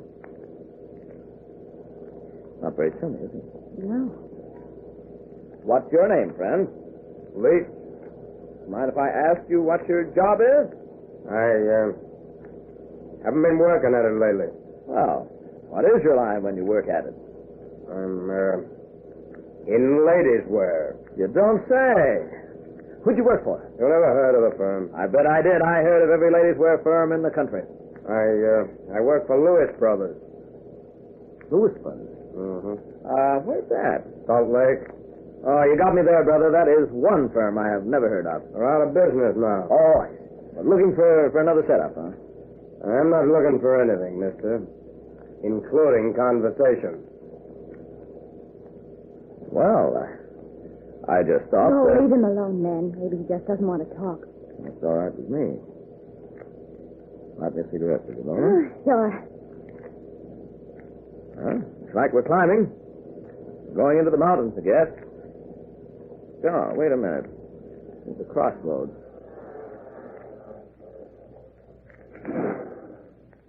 Route 7, Salt Lake City. Route 7A, Salt Lake City. So you get there either way. Wait till I take a peek at the map and see which is the shorter here. Take Route 7, mister. It seems like 7A is shorter. Listen to me. Take 7. Now, wait a minute, friend. I'm still driving this car. We'll take 7A. Is it shorter? Sure. Save maybe 20 miles.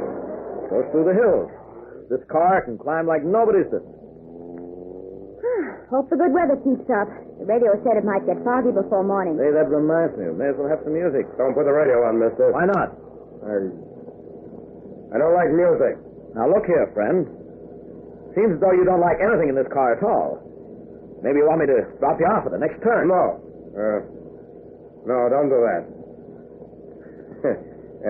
Look, don't mind me, mister. I haven't been feeling so well lately. I'm sort of convalescing. Oh, that's different. But if you don't mind my saying so, a good disposition never stopped anybody from getting better. Sure, you're right. What was the matter with you? It was my ear. Your ear? Oh. Mastoid? Not exactly, no. But I'm all right now. Oh, I'm glad to hear it. Lola? Yes, Len? Snap that radio on, huh? It's got to warm up first. Good set, though.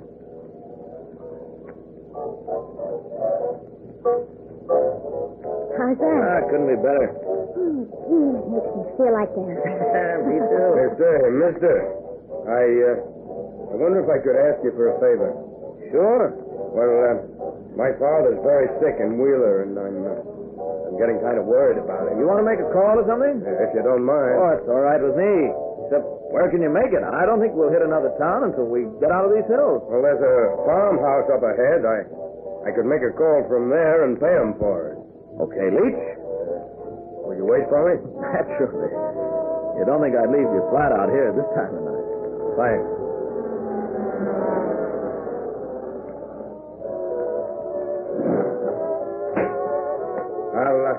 I'll try to make it fast. No hurry.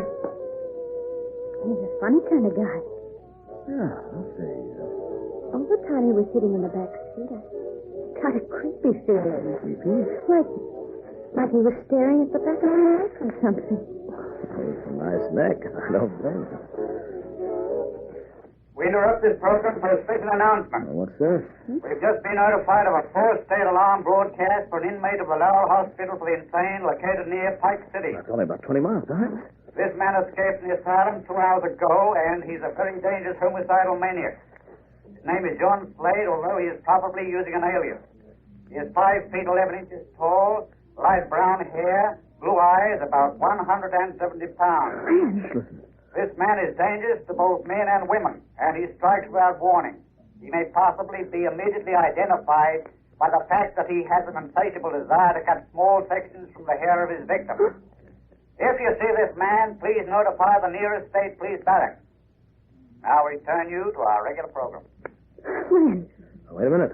Simply because that general description fits Leach. But how do we know? Huh? What's the matter, Lola?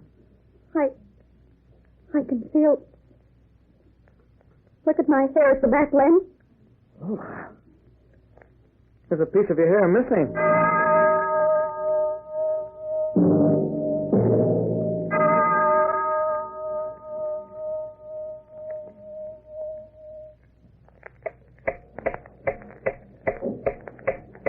Yes, time passes quickly on the road when there's someone to chat with and a pleasant tune to listen to on the radio. But when that tune goes sour and the conversation turns to death, time stands still. Oh, no. Stop the car, Len. Let's get out of here. I can't seem to stop. What's the matter? He's coming back. Thanks for waiting, Mr. Keeler.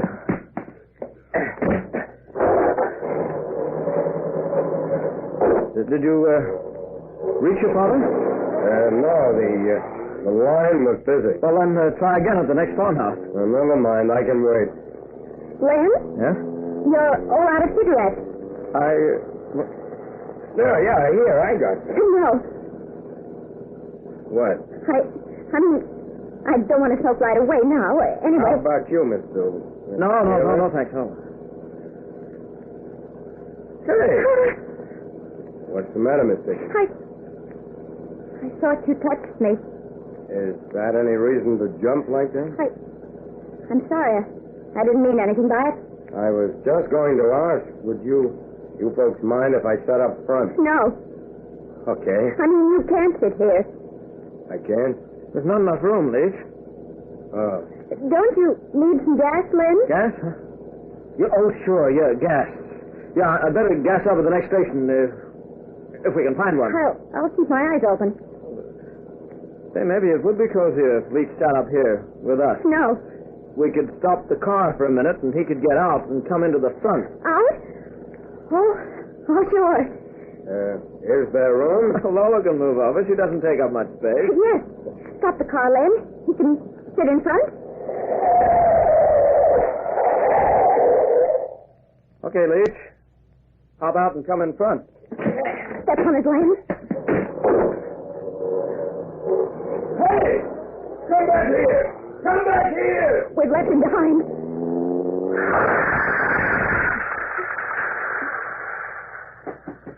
He's running after us. Don't stop, Len. Don't stop. We wouldn't get far in a flat. Hey, what's the idea? Well, it's a funny thing. It must have been in gear. She jumped ahead without warning. Yeah? Hey, you got a flat. I know. Left front tire. I guess we'd better go to work on it. Hey, let me do it. What? Let me fix it. I want to pay you back for the ride. The spare's in the trunk. Here's the key. Okay. Won't take me long. Len, what are we going to do? Now, take it easy, Lola. There's a way out of this. We can outsmart him. There must be a way. As soon as he gets the tire fixed, can you start the car again and leave him behind? The ignition key's on the same ring with the trunk key. He's got them both. I'll go crazy if we don't get rid of him. Every time he moves, I can almost feel his fingers around my throat. How do you think I feel? My scalp's been crawling up and down my spine. What do we do? We've got to play it straight, you understand? Whatever we do, we can't let on we know. But suppose he gets it. He won't if we play it smart, Lola. Here he comes. Yeah, this shouldn't take more than 10 minutes, Mr. Keeler. You sure you don't want some help? Hell no, you stay where you are. That suit of yours is too good to ruin on this road. Len, for heaven's sake, think of something. Trying to. one thing we've got to do. It's all for time. Lola, do you think you can play up to him a little so he won't try anything until I work out a plan? Play up to him? You know, be sweet. Make believe you think he's handsome or clever or something like that. Don't ask me to play up to a maniac. I couldn't. But our lives may depend on this, Lola. Can't we run? Into the woods or something? Sure, we'll be right where he wants us. Man, I'm scared. I'm so scared I'm sick. Right where you hang on to yourself. He's looking at us. Huh? Smile. Say something important. I wonder what time we'll get into Salt Lake City. You do it. You keep him from being suspicious by giving him a lie. If there's no other way, what else can I do?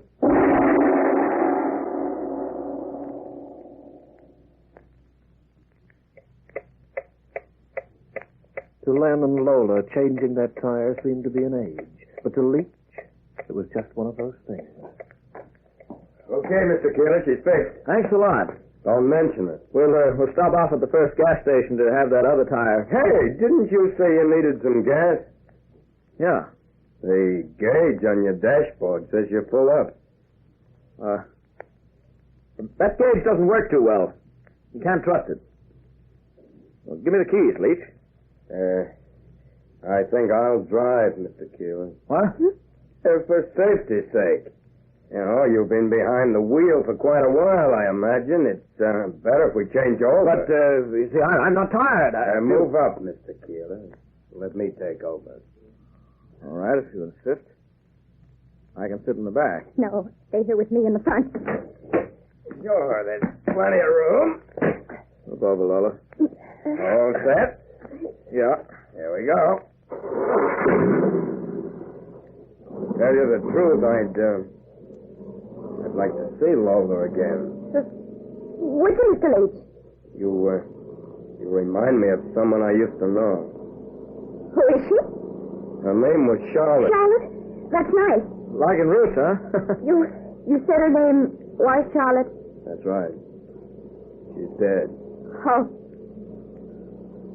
Well, maybe you're getting tired, Leach. Not a bit. I just started to drive.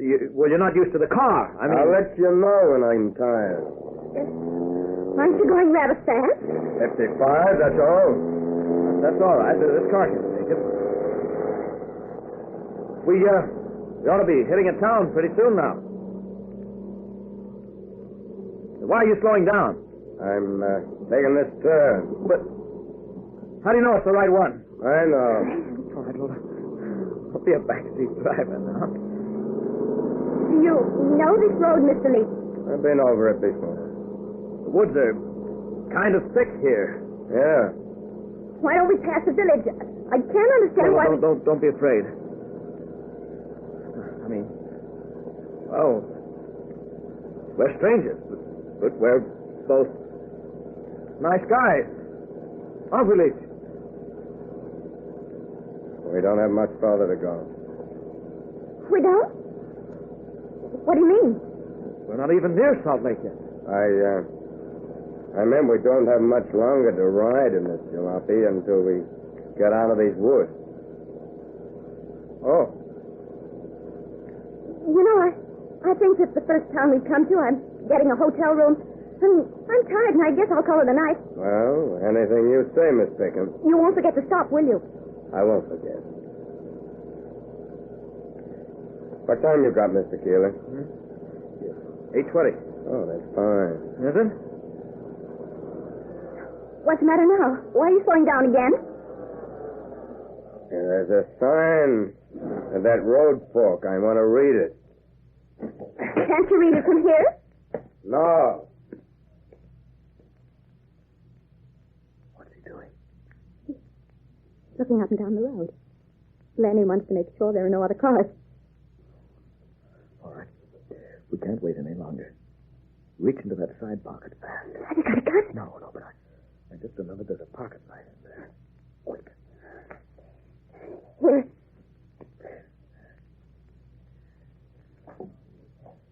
Okay, folks, get out. What? This is the end of the line. I've got the car keys, so you may as well get out. Go on, Lola. Do as he says. Yeah, that's right. This Is this a hold-up? Hold up? No. Then what's the big idea, Mr. Leach? You'll find out, Mr. Keeler, in just a second. Maybe we won't wait that long.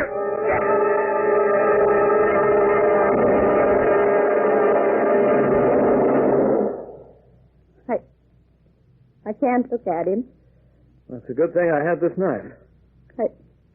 I guess you had to kill him, didn't you? Well, there's no other way. I hope maybe you could do it differently. I mean, he couldn't help himself. He was sick. Well, he's better off this way, Laura. Ram, let's leave him here and get back into the car. We can drive to the nearest police station and... Len? Well? What are you doing? I was just looking at his hair.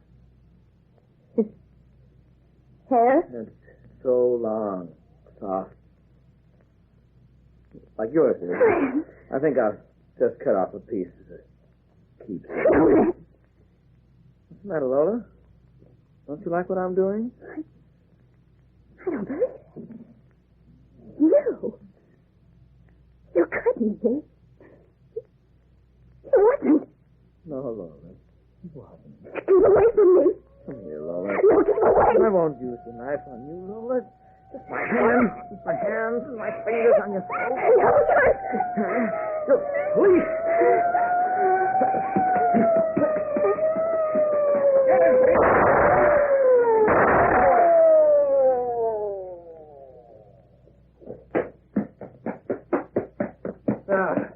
Are you all right, miss?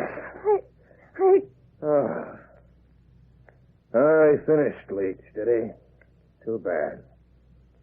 Poor guy called us about 20 minutes ago, and we told him to stall right here. He recognized Slade when Slade picked him up. Car was stolen. Right, Slade, keep moving. Have you got him, Pete? Come on. Yeah, we got him. Are you sure that you're all right, miss? I've never felt better in my life.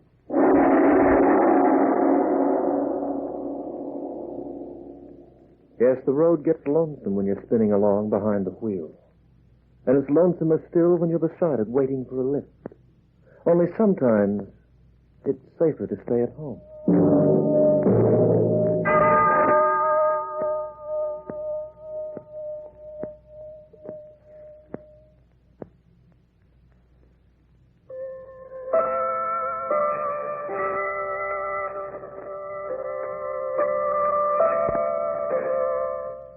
Well, as the walrus said to the carpenter on that memorable occasion at the beach, the time has come and I must be on my way. I have an appointment with an old friend of mine, a watchmaker by profession. He's quite a pleasant fellow and I enjoy his company. He's restful, so to speak, at least for me. Somehow, whenever I leave him, I always feel well-adjusted. The Clock will be heard again next week, same time, same station. Written by Lawrence Klee and starring Hart McGuire. You heard Wendy Playfair and Charles Tingwell as Lola and Len. As Leach, Owen Weingott. As garage attendant, Ozzie Wenban. The Clock is directed by John Saul, a Grace Gibson radio production.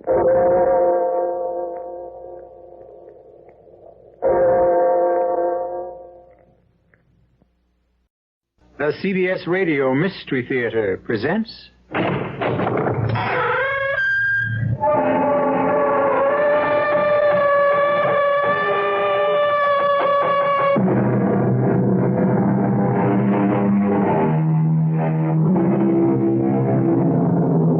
Come in. Welcome. I'm E.G. Marshall.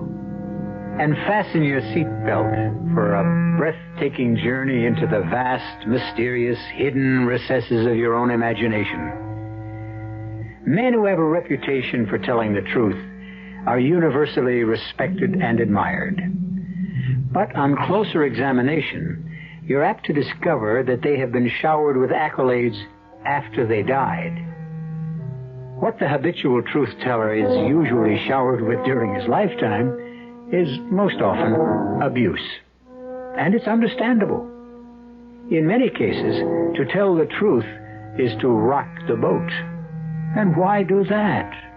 especially when the boat is warm and dry, while the water is cold and wet. Elwood? Elwood, you come out here. You want me, George? What are you trying to pull? I don't understand. You refuse to sign a safety certificate for the cable car. Why? Because it isn't safe. That's a lie. I have a job to do. You know the investment we have here? I'm sorry, George. It runs into millions. I said I'm sorry. Oh, no, you're not. You're not nearly as sorry as you're going to be.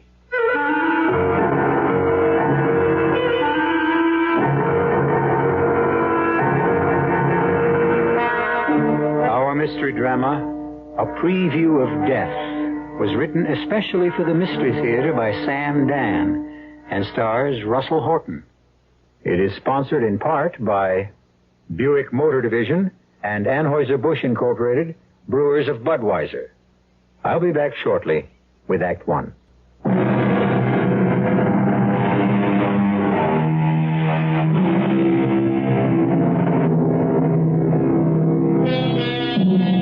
Fantasy has become a most saleable item, and you can buy just about any fantasy you want. There are places that create the illusion of tropical jungles, complete with roaming animals. You can roam through realistic replicas of the past and relive the lives of earlier Americans. There are enchanted presentations of the magic world of fairy tales. And we are about to regale you with Helvetia.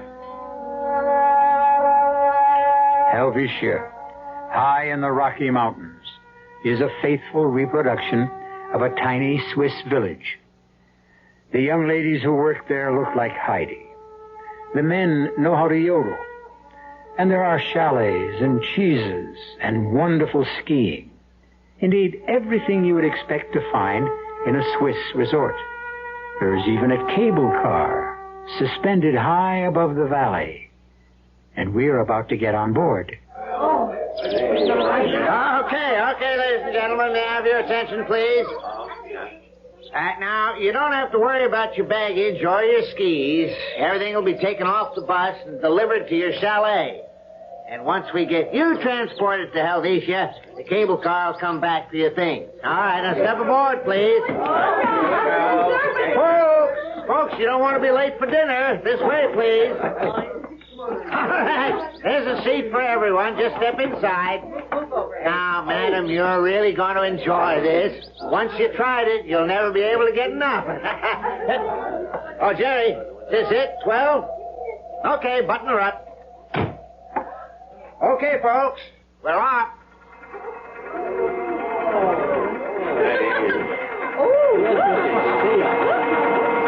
And now, folks, welcome to Helvetia, a magic Swiss village in the good old USA.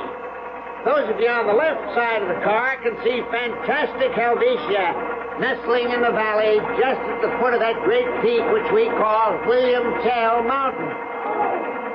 Now, this cable car is the only means of entering or leaving. We'll travel for approximately 1.5 miles suspended above the ground. And we are now at our greatest altitude, 7,436 feet. Now, I am often asked, what would we do if the cable breaks? I don't know what you would do, folks, but I'd scream. But seriously, folks, there is absolutely no chance of that cable breaking or of any other kind of accident whatsoever. Why, this cable car is a triumph of modern science.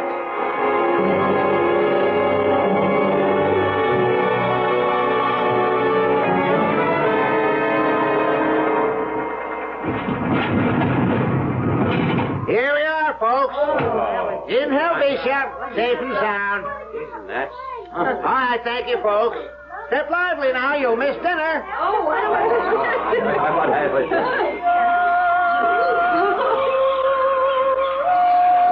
Hello, Duke. What do you say, Elwood? Going back? Right now. Glad I caught you. Why, you leaving town? No, it's time to inspect the car. Oh, yeah, that's right. Yeah, so throw her into gear. Let's go.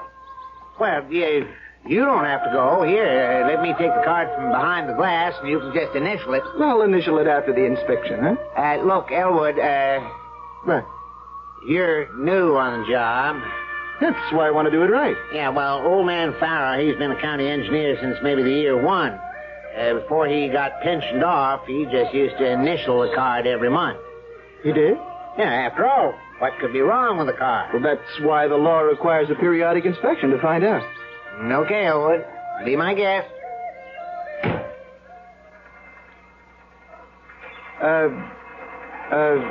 Duke, you notice an increase in vibration? No. She'd be the same as always.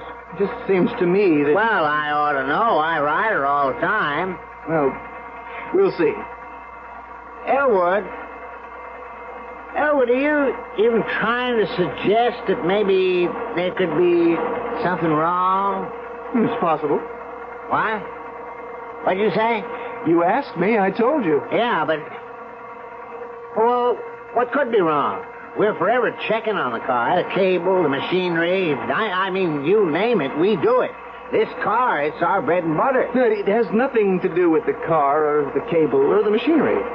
What can you be talking about? The mountain. The mountain? What do you mean, the mountain? How can something be wrong with the mountain?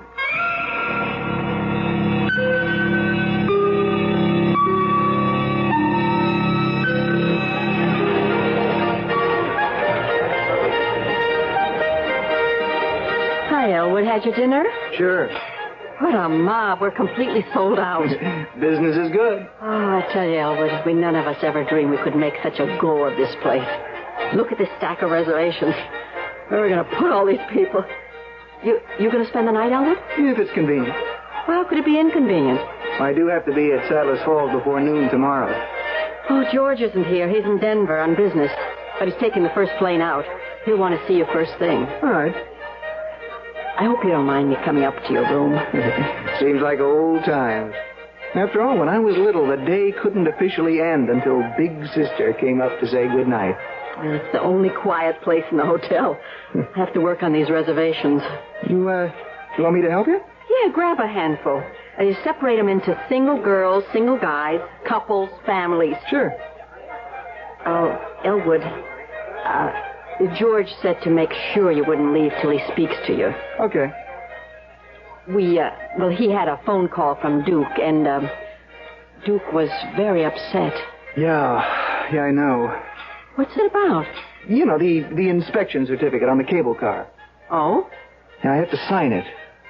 So? I inspected the car today, and I didn't sign it. You didn't? I couldn't. But if there's something wrong with the car, we can get it fixed. No, it can't be fixed. Let me get this straight. Are you telling me that you won't sign that inspection certificate nohow? Yes, I guess I am. Oh, well, then that means we won't be able to use the cable car? Yes. But how are people going to get in and out of Helvetia? I understand the problem. No, but Elwood, I'm afraid you don't understand. George and I and the other people, we've sunk every nickel we had in the world in here, and the work, oh, Lord, the toil, the sweat, and, yes, the blood that went into making this place. I'm sorry, I shouldn't have said that. Muriel, I know what this place means to you and to everybody. I spoke out of turn. You are, after all, an official of the government. I'm just a county engineer. You have a duty to perform. You swore an oath, and there shouldn't be any other considerations. Muriel, I don't know what to do. I mean it. I just don't know what to do.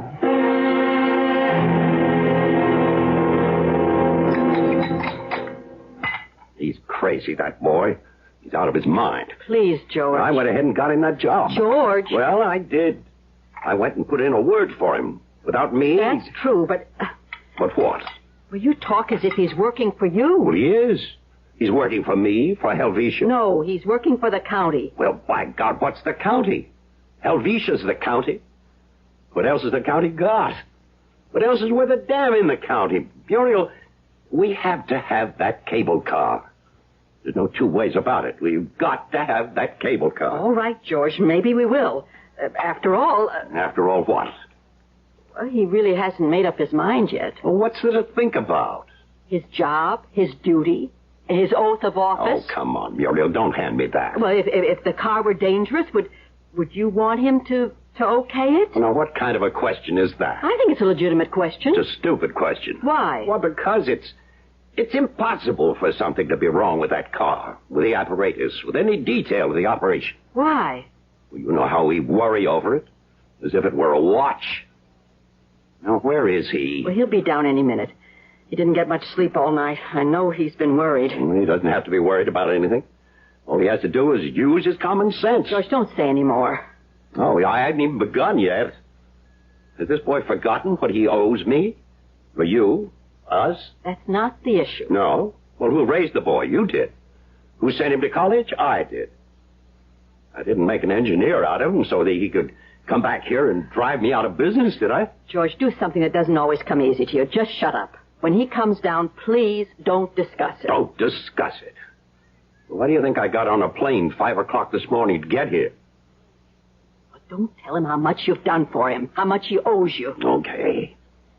I took a course in psychology. Yeah, you never let me forget it. Is this how he gets back at us? What are you saying? Do things for somebody and they resent it. Subconsciously, they develop an animosity towards you. Good morning, Muriel. George? Oh, good morning. Bacon and eggs okay? Fine. Good morning, Elwood. How are tricks? Kind of busy these days. They want to build a road at Saddler's Forks. Yeah. The county's really getting built up. Sure is. Pour you some coffee, Elwood? Yeah, thanks. Have some cream? No, I have to lose weight. Damn it, Elwood. What's the big idea? George. What are we sitting around for like 3 bumps on a log? This whole place can become a ghost town, and everybody's investment can go right down the drain just because... Because what, George? Because some wet behind-the-ears kid is maybe getting a little bit drunk with power. Can I tell you what's bothering me? Just sign the damn certificate and nothing has to bother. The mountain. The mountain across the valley where the cable is anchored, you know? On the plateau where the bus delivers the people? Well, so? That mountain. Inside that mountain, there's... There's what? There's a fault. What do you mean, a fault? That mountain is... Well, I guess you could say it's slowly separating. It's coming apart. But nobody ever said... Well, it could be something new. It might have been caused by an underground atomic explosion. But there haven't been any of those near here. It doesn't matter. It could have been 1,000 miles away. Well, how do you know? Well, there are signs. What kind of signs? You remember the old abandoned silver mine? Yeah? Well, I noticed that some of the buildings and shafts are sinking into the ground. Yeah, but that's on the other side of the mountain. In a direct line. You've got other geological signs. Yeah, but the foundation for the cable, that's like the Rock of Gibraltar. George, I've measured the angle of declension of the cable. It's been widening. Huh? By how much? Well, a minute fraction, but that doesn't matter. It's proof that there is a separation. Well, how fast? Maybe a fraction of an inch a year. So, 1,000,000 years from now, we can worry about it. Now, that doesn't mean the rate can't increase rapidly without warning. I mean, it could last 100 years or forever. Or it could go tomorrow morning. It could just come apart. Collapse. Well, all right. Never mind all that. Just tell us flat out. What are you going to do?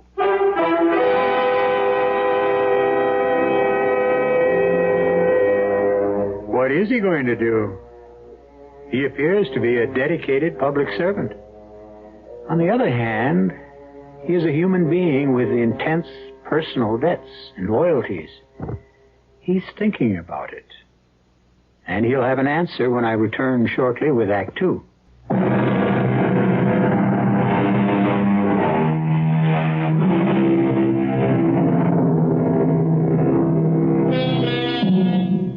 Your name is Elwood Markham. You owe everything you have in the world, your life, your education, your job, to your older sister and her husband. As a public official, you must certify or condemn conveyances that transport people. There is a conveyance that serves as the foundation of your sister's business. you cannot, in good conscience, certify it as safe. If this concerned strangers, you wouldn't hesitate. However, it's your sister. Are you going to destroy her? What would you do if I refused to sign it? Go to the county supervisor. Enter a protest. Ask for outside experts. Hire a team of geologists. It wouldn't help. Word would get out. Whichever way it went, the publicity would kill us. Look, George and I are going to leave you, Elwood. Everything's already been said. You just have to decide as you see it. Come on, George. But I... George! Yeah? What was I supposed to do? I walked to the window. Outside was an enchanted street. It was as if you were in another world, another country thousands of miles away. And all this was their handiwork. Of course, the cable car was unsafe, but it was only unsafe in theory. In practice, it could serve 100 years without a mishap. The odds of this cable car falling were perhaps about those of a plane crashing, a ship sinking. Certainly less than that of a car colliding. So, I knew I was going to sign that certificate. But I also knew I was being bribed. It was a subtle bribe, but bribery nevertheless. I was being bribed with their love, their companionship. Because after all, if I refused to sign, things would never really be the same between us again.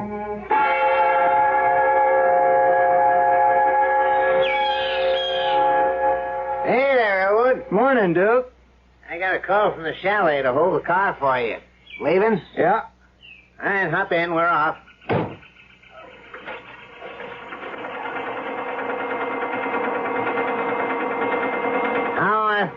How come you're not afraid to ride this baby? Oh, why should I be afraid? It's perfectly safe. Is it? Yeah. Matter of fact, before I forget, let me have the card. I better sign it. Well, yesterday afternoon, you were handing me this line. No, the situation adjusted itself.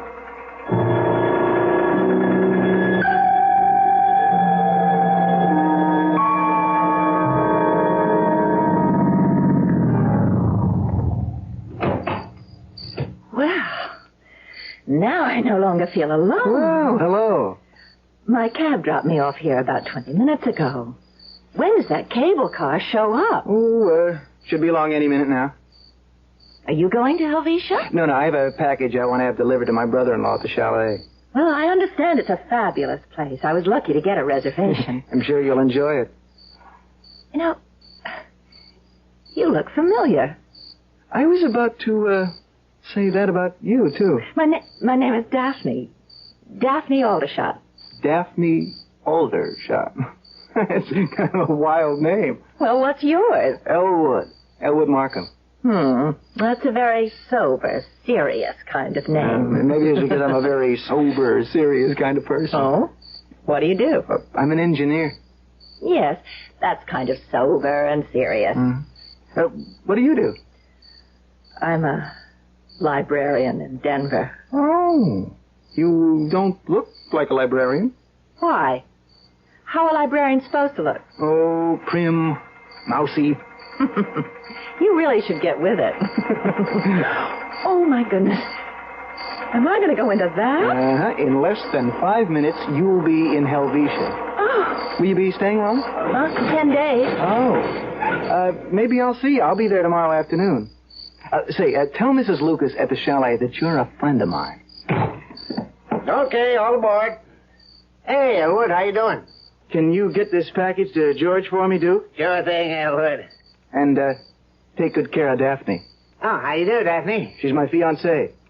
Congratulations, Elwood, Daphne. Elwood, darling, I'll see you very soon, won't I? You'll see me tomorrow, darling. I'll bring a preacher with me. We'll get married. Can I be best man? Sure. Okay. Oh, we're off. Goodbye, Daphne. What's that? What's that? The mountain. The fault. It's opening. It's open. Oh, no, it's opening. Elwood, no. Elwood, help Daphne! me. Daphne! Daphne! No! No! Daphne! Daphne! Daphne! Daphne! Daphne! Daphne!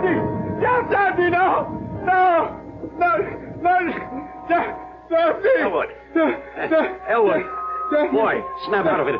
Snap out of it, Elwood. Daphne. Oh, Daphne, don't die. I love you, Daphne. Elwood. Daphne, Come on, boy. Wake up. That's it. What is... Daphne. That's it. You're out of it now. Oh, man. You have the great granddaddy of all nightmares. I mean, we heard you across the hall in our room, Muriel and I. Was it a dream? Oh, was it ever? You sure scared the daylights out of me. Daphne. You've been holding out on us, boy? Who's Daphne? Oh, it seems so real. You want Muriel to get you something to drink, maybe? Look, I was standing at the cable car platform, and there she was. Who? Daphne. Well, that's what I mean. Who's Daphne? I don't know. How could you dream about a girl you don't know? Dark hair, blue eyes. Mm-hmm. I was always partial to that type myself. She was beautiful. It was so real, and we stood at the platform, and I put her in the car, and Yes. And the car just the mountainside. It started to give way. The fall. Oh, Elwood, it's a bad dream. That's all. Just a bad dream. Yeah. Just a bad dream. Well, how's everything now? Oh, it was just a nightmare. Oh, how about something warm to drink? No, I'll be fine. What was it about, Elwood? He was dreaming about a girl. Oh, could a girl cause you that much grief? No, I was dreaming about the mountain. What about the mountain? Just came apart. Oh, Elwood, I'm sorry. I'm so sorry. No, it's all right. No, it isn't all right. Don't worry about it. What about the girl? I never saw her before. What's everybody getting so excited about a simple nightmare? Well, I'm going back to bed. You coming, Muriel? In a minute. Elwood, I'm worried about you. I'll be okay. You shouldn't have signed that safety certificate. Oh, come on. It's all right to be Don Quixote on the stage, but in real life... But you are Don Quixote. You always were. I can get over it.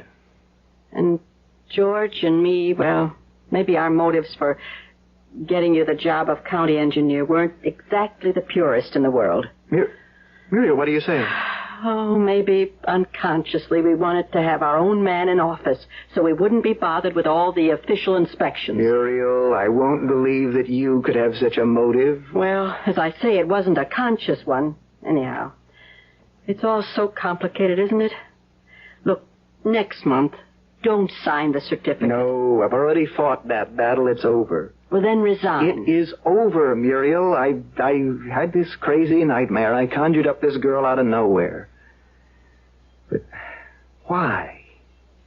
Why did she seem so real? And that name. What name? Her name. Where would I ever hear it before? Well, I'll let you get back to sleep. Yeah. That nightmare sure knocked me out. I think I could sleep for a week. Well, you better get up early. You have to be in Denver for lunch. What? Oh, I must have forgotten to tell you. Your boss called. There's a luncheon meeting of the municipal engineers. He can't make it, and you're to go in his place. Oh. Is it really that much of a bore? Denver. I wonder if... If what? If she really works in the library. Who? No, it's crazy. What are you talking about? On the other hand, suppose there is such a girl. Just suppose.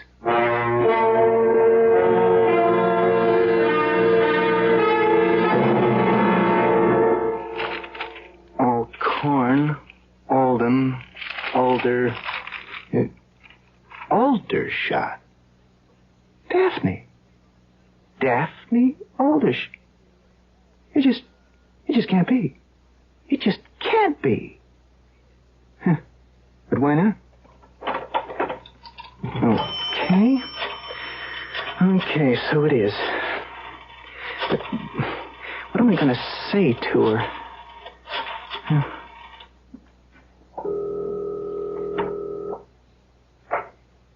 Hello? Hello?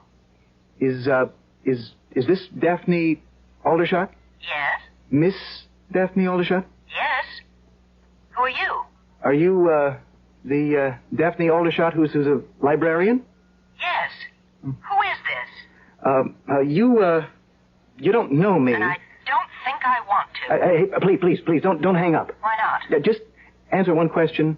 Have you any plans? Do you expect to go to Helvetia? What business would that be of yours? I have to know. Why? Now, look, I'm not a kook or a crank. Well, I find that hard to believe. Just look, but please tell me if you plan to go to Helvetia. And suppose I do. Then what? Don't, please, for your own good.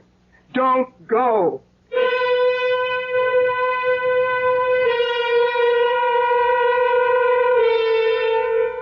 Well, believe it or not, there is a Daphne Aldershot, and she is a librarian, and she is coming to Helvetia. Is Elwood Markham a man who can see into the future? Well, so far, his forward vision seems to be 2020. But we can check it further when I return shortly with Act 3.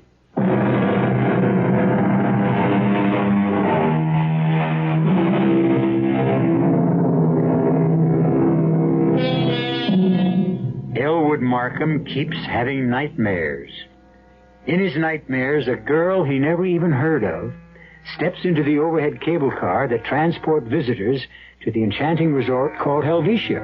The car falls and she gets killed. But now, he has a real problem. It seems that this girl exists, and she intends to come to Helvetia, and she will have to get into that cable car. No, Daphne, darling, Daphne, please, Daphne. And who is Daphne? I'm having this nightmare. Oh, we could hear you all over the place. I'm having it all the time now. Well, who's Daphne? The girl who gets killed. What? She's a girl named Daphne Aldershot. Yes? Yeah, and she's coming to Helvetia. And I meet her at the cable car terminal at the mountainside, and we fall in love. How would I know she's coming here? To Helvetia, how would I know? Well, who says she exists? She's part of your nightmare. Now, listen. Last week, I was in Denver, remember? Yes? Yeah, her name, Daphne Aldershot. It's in the book. Well, all kinds of names are in the book. And I spoke to her on the phone. Now, just a minute, Elwood. Are you sure? I'm sure. I called her number. She answered, and she is coming here. To Helvetia. She said so. Well, let's check it out. Ginny, get me Greta at the reservation desk. Thanks. It is not my imagination. Greta, do we have a reservation for, Daphne Aldershot? She said she was planning to... We do. Find out when. This, Miss Aldershot, when is she arriving? Friday night? Find out what time. What time? What time? 9 o'clock. Thank you, Greta. 9 o'clock. 9 o'clock. Don't you see? What? The first time I saw her in my dream, she was alone at the terminal, and that's because she got here late. Elwood, there must be some kind of explanation. I dreamed there was a girl named Daphne Aldershot. I dreamed she was killed when the cable car fell. It turns out there is a girl named Daphne Aldershot. It happens she's coming to Helvetia. So? Elwood, it could all be, How would I know? How would I know? Maybe you better, Better what? See a doctor? You think I'm crazy? No, you're just tired. Emotionally exhausted. Tuesday, Wednesday, Thursday, Friday. I've got 4 days. I have to stop her.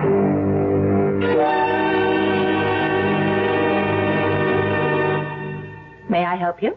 I wasn't looking for a book. No? And what are you doing in a library? I was, I'm looking for you. Really? Yeah, I'm the one who called you on the phone. Yes? Yeah, I tried to tell you not to go to Helvetia. You're the nut. No, now I assure you, I am sane. That is, I'm as sane as any normal person, which I admit isn't saying very much. Yeah, well, sir, I'm busy, and I just don't have time to... Can we go somewhere and talk? I don't think so. As a matter of fact, there's a security guard over by the door. You wouldn't call him? Well, what makes you think so? Aren't you even the least bit curious? Look, My name is Elwood Markham. I'm an engineer. I'm county engineer over in Custer County. And, look, you could check it out. Mm-hmm. It's 12 o'clock. You have to have lunch. I bring a sandwich. There's a place just around the corner. Now, what could happen to you? That's just what I'm afraid of. Nothing.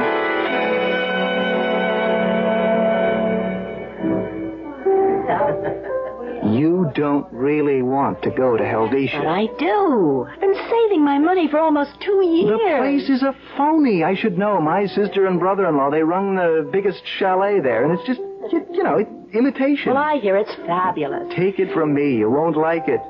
In the first place, there's about 5 girls to every guy. Is that so? Oh, yes, it's a fact. Well, will you be there? Daphne, You know, you are cute. I mean, you're so serious. I'm trying to tell you... I never met anybody who's as serious as you. I mean, serious and a little crazy at the same time. Now, you tell me why I shouldn't go to Helvetia. Well, you will think I'm crazy. Now, wait till you hear the real reason. I'm waiting. I dreamed about you. Well, now. When? Oh, 2 weeks ago. But how could you? You didn't even know me. You and I met at the terminal where the cable car takes off for Helvetia. Oh, I've heard that is the most exciting part of the whole... And we fell in love. Now, don't rush me. Wait a minute. and you got on the car, and the car took off, and there was a rock slide, and the cable car broke loose, and the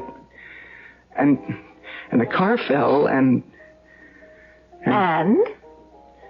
And you were killed. Wow! Oh, what any good psychiatrist would make out of that. So that's why you don't want me to go to Helvetia? Yes. Well, I must say, I've heard a lot Before you say anything, remember what I told you about my job? What is your job? I said I was county engineer, and I had to inspect that car, right, for safety? Yes, well? Well, it is not safe. Oh, well, then that takes care of that. The car won't be allowed to run, and I won't be killed, and there's no problem. No, there is a problem. I okayed the car. But if it isn't safe, why did you? Because it's so complicated, and safe is a relative situation. Daphne, please, don't go. Don't. It's been nice meeting you, Elwood, and I would like to get to know you better. But you're just too deep, too involved, I don't know. Maybe if you could get yourself straightened out, Daphne, you can't go to Helvetia Friday night. I am going to stop you. How can you stop me?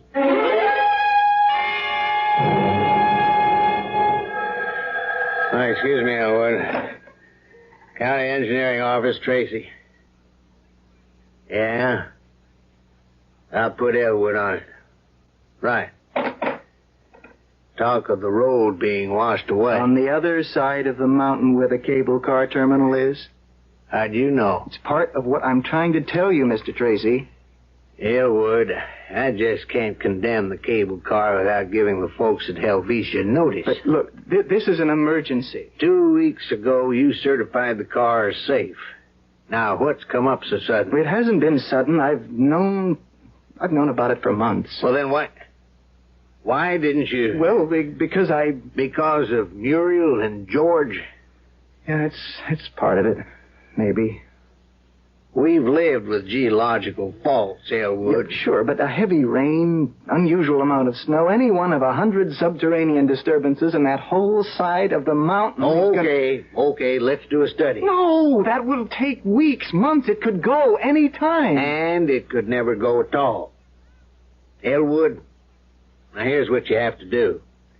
Next time you inspect it, in 2 weeks, condemn it. Give me a full report, request an investigation, and we'll bring in the experts. And they'll only disagree among themselves, and nothing will happen. Elwood, it was your job to withhold the safety certificate. I know, Mr. Tracy. Well, once again, put it in writing. By that time, it'll be too late. Too late for what? Can't anybody believe me? Hi, Elwood. Want some coffee?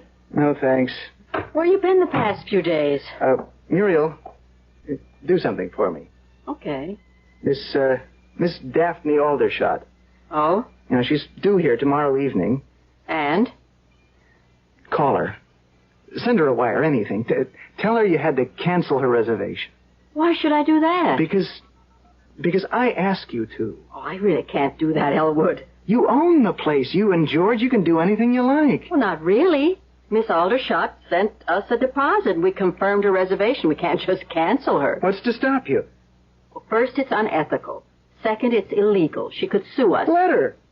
She could win. Let her. I'll pay the damages. You won't lose anything. Elwood, please. What is this? I told you she is going to be killed tomorrow night. Elwood. No, Muriel. I know I'm not talking like an engineer, like a practical, down-to-earth facts and figures man, but the truth is, I don't know. I've had a vision. Muriel, somehow, some way, I was given a glimpse into the future. How else would I know about a girl named Daphne Aldershot? These things are just, Yes, they're just what? Wait a minute. You say there was no way you could ever hear of Daphne? That's right. But there is. There was. What? What are you talking about? That night, 2 weeks ago, you were feeling bad about the inspection. Yeah. I came up to your room, and I happened to have a stack of reservations. You offered to help sort them out. That's where you could have seen her name. Oh, I don't remember any of those names. None of them made an impression on me. Well, not consciously, but that name, that sort of unusual name, Daphne Aldershot. It's impossible. Only because you refused to admit it. And then you had a guilty conscience about the inspection. And the two things spun around in your mind. No. That couldn't happen. You wanted to punish yourself, so you fell in love with a girl named Daphne Aldershot, only to have her die because of your neglect of duty. How would I know? She's a librarian. She listed her job on the reservation. Now do you understand? It's all right. Everything's all right. No, it is not. I have to save her.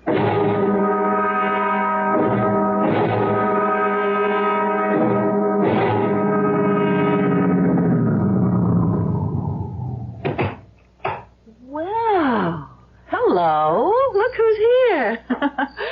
I was beginning to think I was all alone in the world.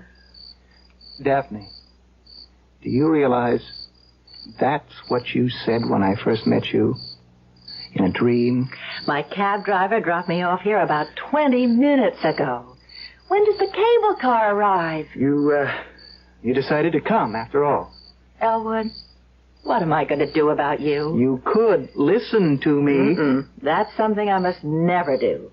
But otherwise, we'll get along okay. Daphne, can't you ever be serious? I am serious. I saw you for the first time and I said, poor Daphne. Of all the guys. Well, I'll try to make the best of it. Oh, hey, look. Here it comes. Daphne, let's get out of here. Why? Oh, haven't I been telling you why? Don't you feel it? What? Feel it, the vibration, that vibration under your feet. I don't feel anything. Hello, Bart. Hey, Elwood. Can't you hear it? Hear what? That rumbling. No, I don't hear anything. Duke, get out of the car.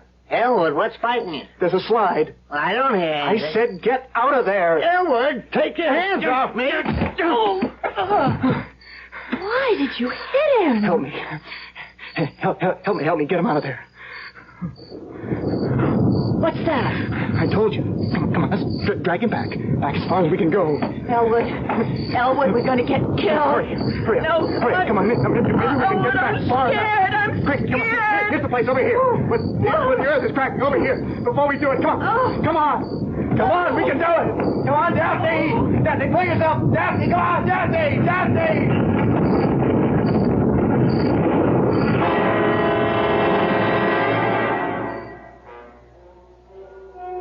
And they did it.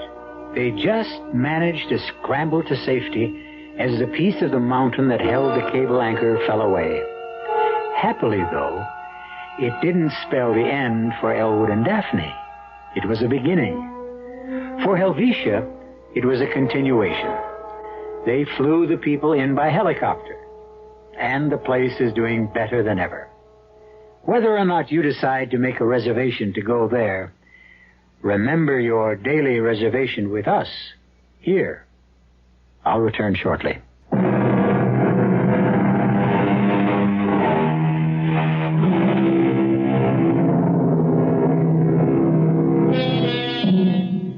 Can you see into the future? There are several schools of opinion. However, the best way to answer that question is to ask, what is the future? Isn't the future, after all, the fabric we weave out of the strands of the present? So, if you know all the strands, all the threads, and all the stitches, why is it impossible to foresee the design?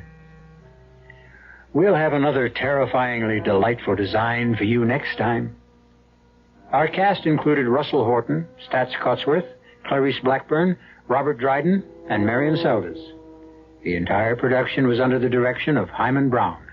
This is E.G. Marshall inviting you to return to our Mystery Theater for another adventure in the macabre. Until next time, pleasant dreams.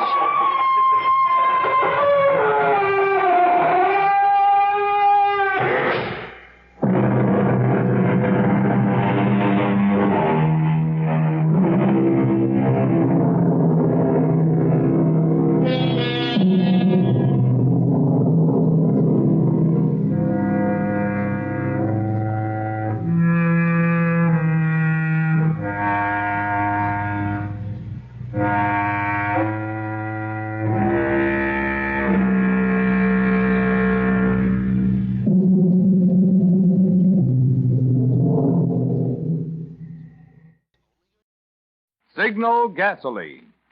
Let every traffic signal remind you, you do go farther with Signal gasoline. Yes, you do go farther with Signal.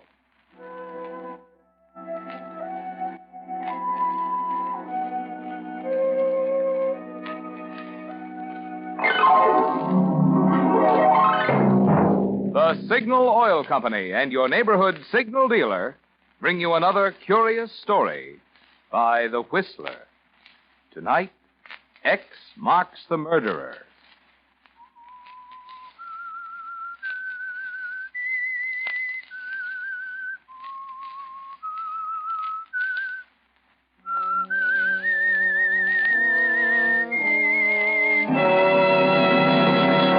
I am the Whistler, and I know many things, for I walk by night. I know many strange tales hidden in the hearts of men and women who have stepped into the shadows. Yes, I know the nameless terrors of which they dare not speak.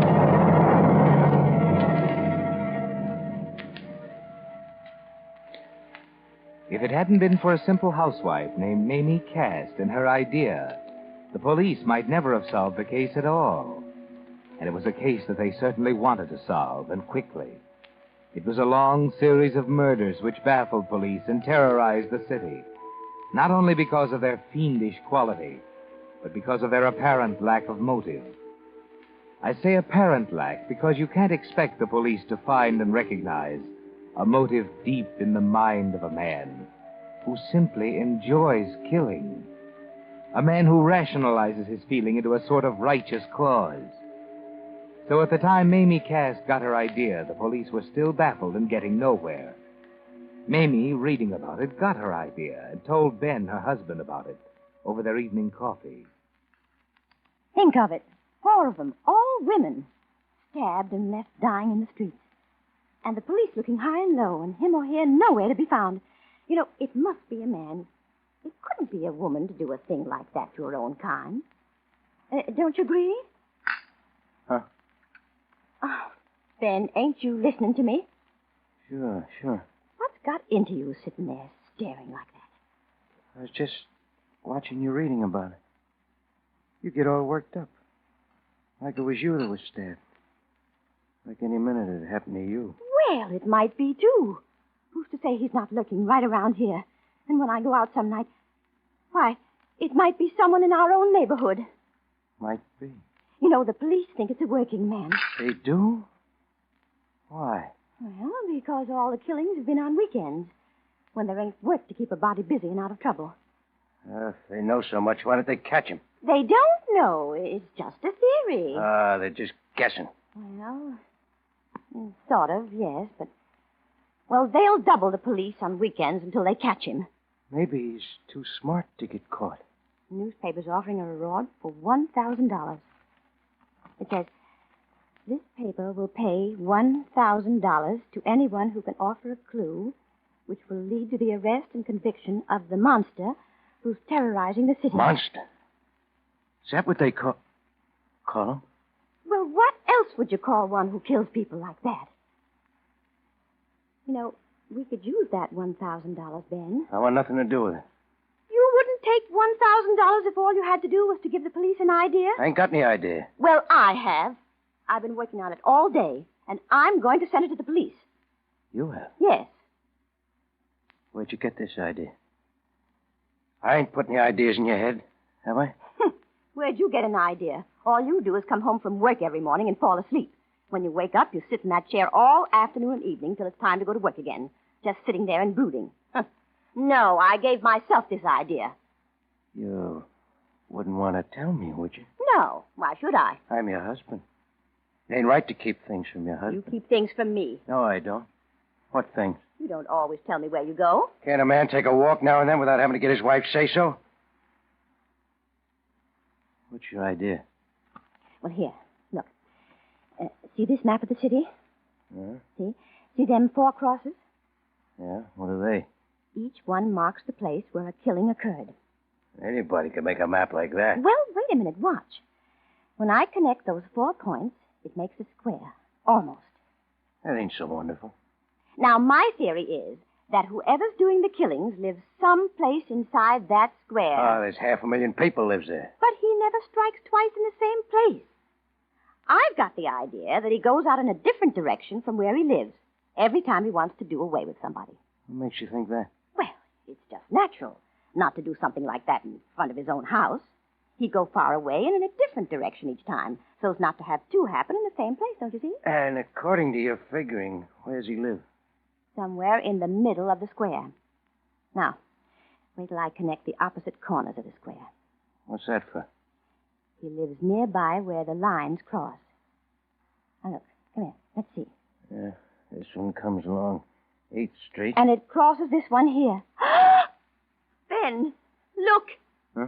Why, they cross right here. Practically in our own block. There, you see? Maybe it is someone we know. Maybe we see him every day. Oh, this is rot. You ain't aiming to send this fool idea to the police. I am.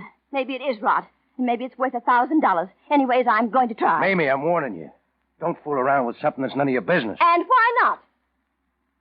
Got a feeling you might regret it.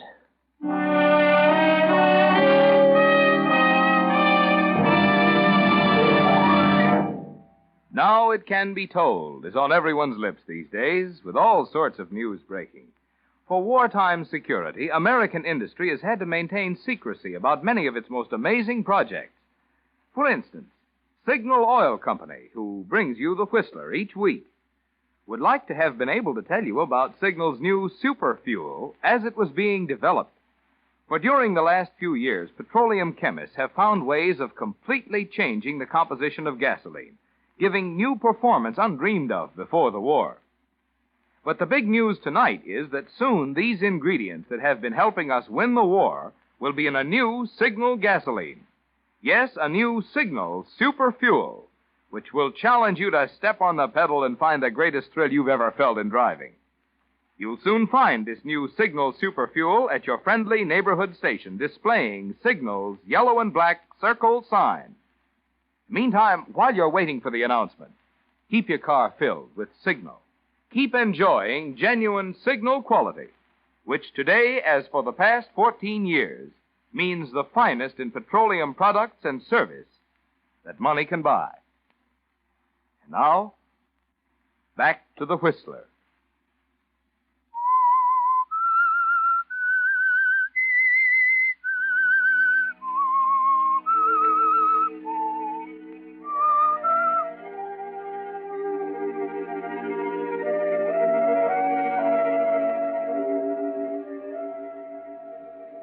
Yes, that was the beginning of the end of the atrocity murders that terrorized the city. Mamie Cast had an idea, and in spite of her husband Ben's objection, she sent it in to the police. That was on a Tuesday, and all day Wednesday she waited for somebody to call her. But of course they didn't. And that night, as a patrolman strolled down 8th Street...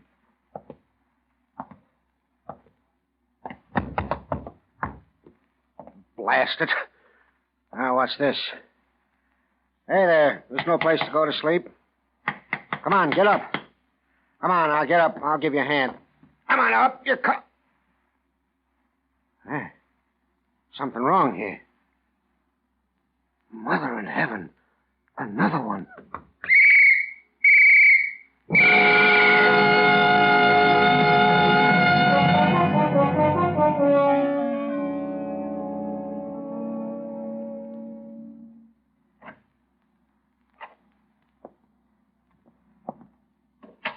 Ben, is that you? Huh?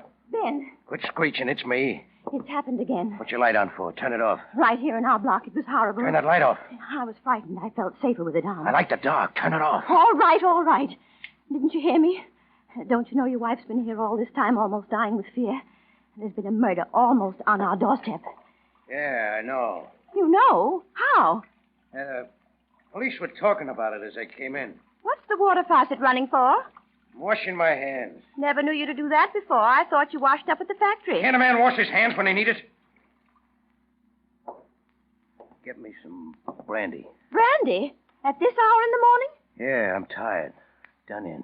Never acted like this before. It's right here on the sideboard.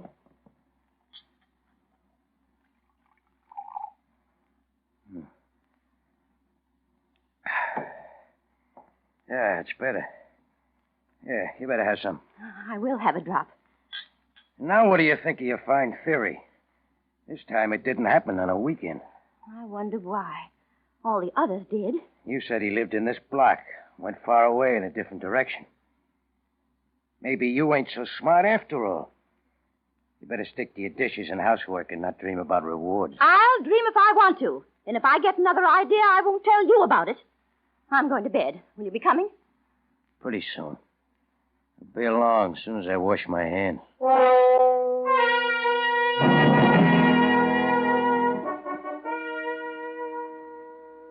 Well, Mamie Cass, perhaps your idea wasn't so good. Or perhaps it was too good. At any rate, you've almost forgotten about it since the latest murder. Besides, the police rarely pay attention to such unsolicited theories as yours. Except in this case, they're getting desperate. I know, Commissioner. It's been over a week since the last killing. I've got every available man on duty. Shane, we've got to solve this one. The papers are howling for an arrest. So is the mayor. I know, but frankly, we haven't got a clue. There's no motive, no connection between killings. It's pretty baffling. All we can hope is that somebody will come up with something. Now that the papers have increased the reward to $5,000. Well, Shane, do your best. Goodbye, sir. Sergeant Smith, Yes, Captain. anything in those letters? Oh, they're the usual. 6 people write confessions. As many more will say who's guilty if we'll pay the reward first. And every other convict in prison offers to catch the murderer if we'll set him free. By the time you read them, you'd swear there are more screwballs. Now, think carefully. Was there any one letter which you gave a second thought? Say one that you even started to show me, but then decided it wasn't worthwhile. Well, out of the whole pile, there was only one letter that made even an impression. Yes? A woman by the name of Mrs. Cass wrote that if the 4 points at which a murder occurred were connected, well, they formed a square, and that the guilty man probably lived someplace inside that area. Everybody, including the police, noted that. It was suggested in the newspapers. Well, she narrowed it down to the place where 2 diagonals of the square intersected. X marks the spot. We arrest the man who lives at the point, and the X case is solved, huh? But here's what makes me remember the letter. It was dated the 23rd. And the next murder took place the next night within 100 feet of the point where the lines intersected. Oh. Yes, it's a coincidence. Leave the date on my desk, and I'll make a check when I can find the time.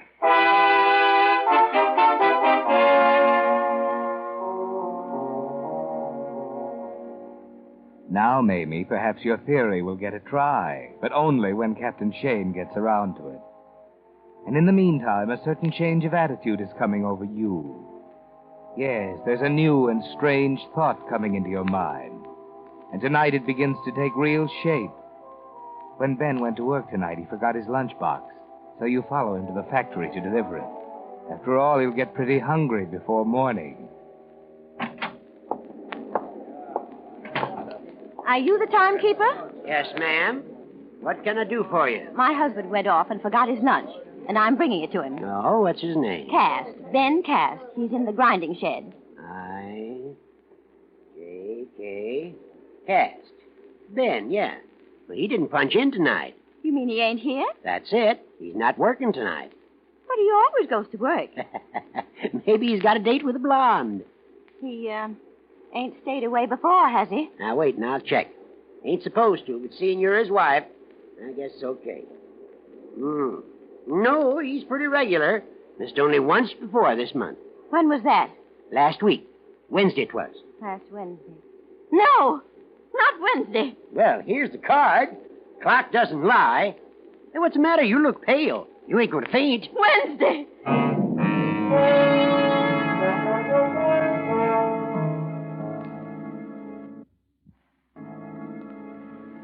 What is it you're thinking, Mamie?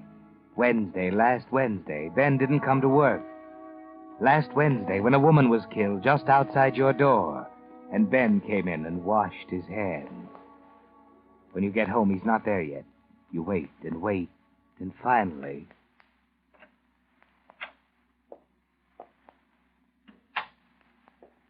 Ben. Huh?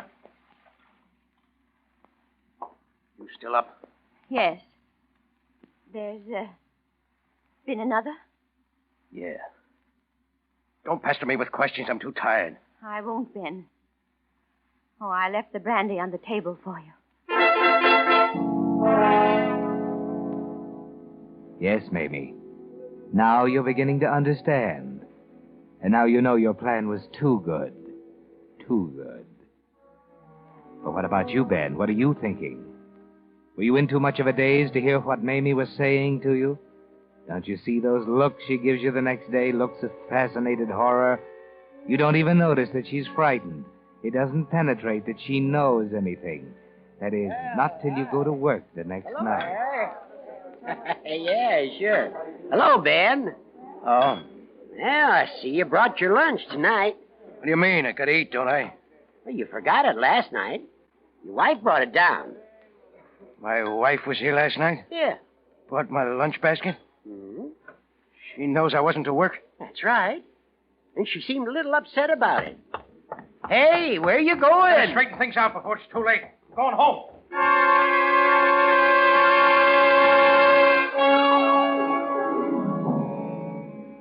Yes, Ben, now you know. Now the danger signals penetrate through your numbed consciousness. And you're going home to Mamie fast. Only as you climb the stairs, you realize someone is there before you. There are voices at your door. You shrink back in the shadows of the hall. Well, good night, Mrs. Cass. Good night. Sorry to have bothered you. I'm afraid your letter won't be of much help. Thanks for sending it in anyway. Good night. Good night. Oh, what do you think, Captain? I won't think anything now. I'll wait till we check with her husband. She seemed frightened. Almost in a daze. Well, you can't blame her. First a murder nearby, and then the police calling on her.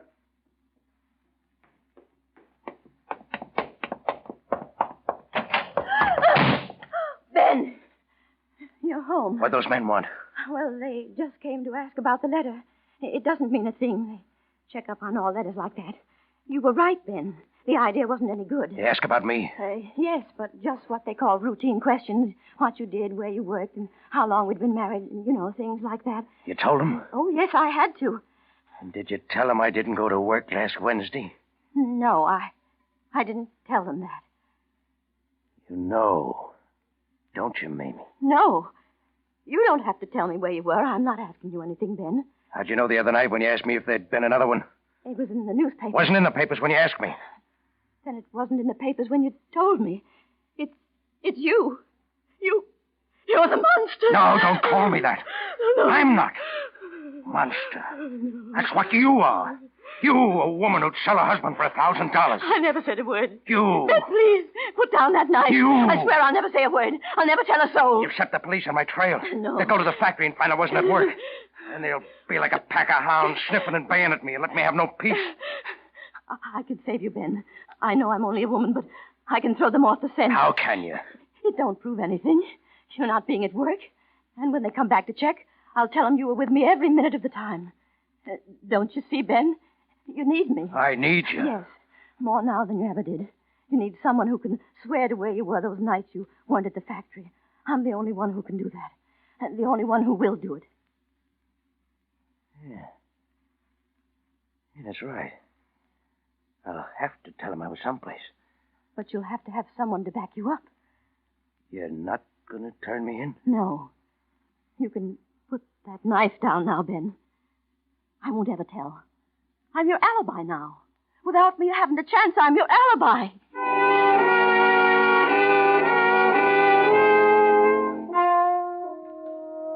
Yes, Ben, be careful. Mamie is your alibi, your only alibi. So be careful of her, very careful. Stay at home. Watch her closely.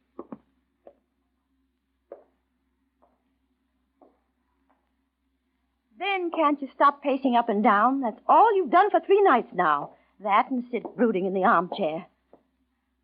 Getting foggy. Heavy black fog. Can't see the street light. Ain't it about time you started for work? Ben! What'd you say? I said, ain't it about time you started for the factory? I won't be going to the factory tonight. Not going to... What's come over you? You'll call the factory and tell them I'm not coming in tonight. Don't.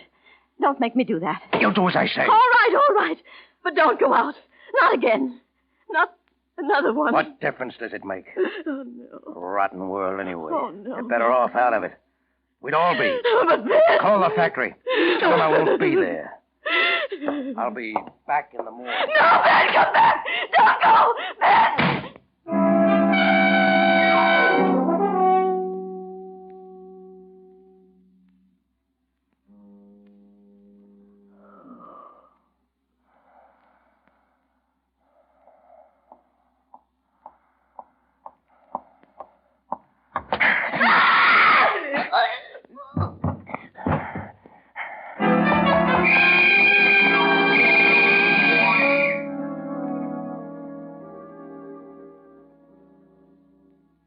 So the monster struck again.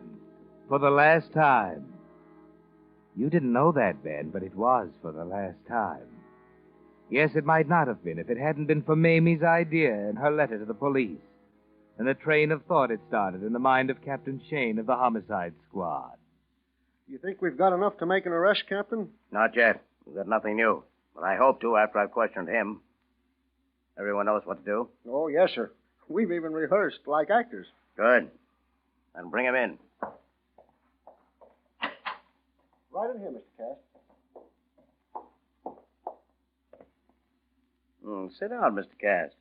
Why am I here? My wife's waiting for me at home. She'll be frightened. I just stepped out for a few minutes.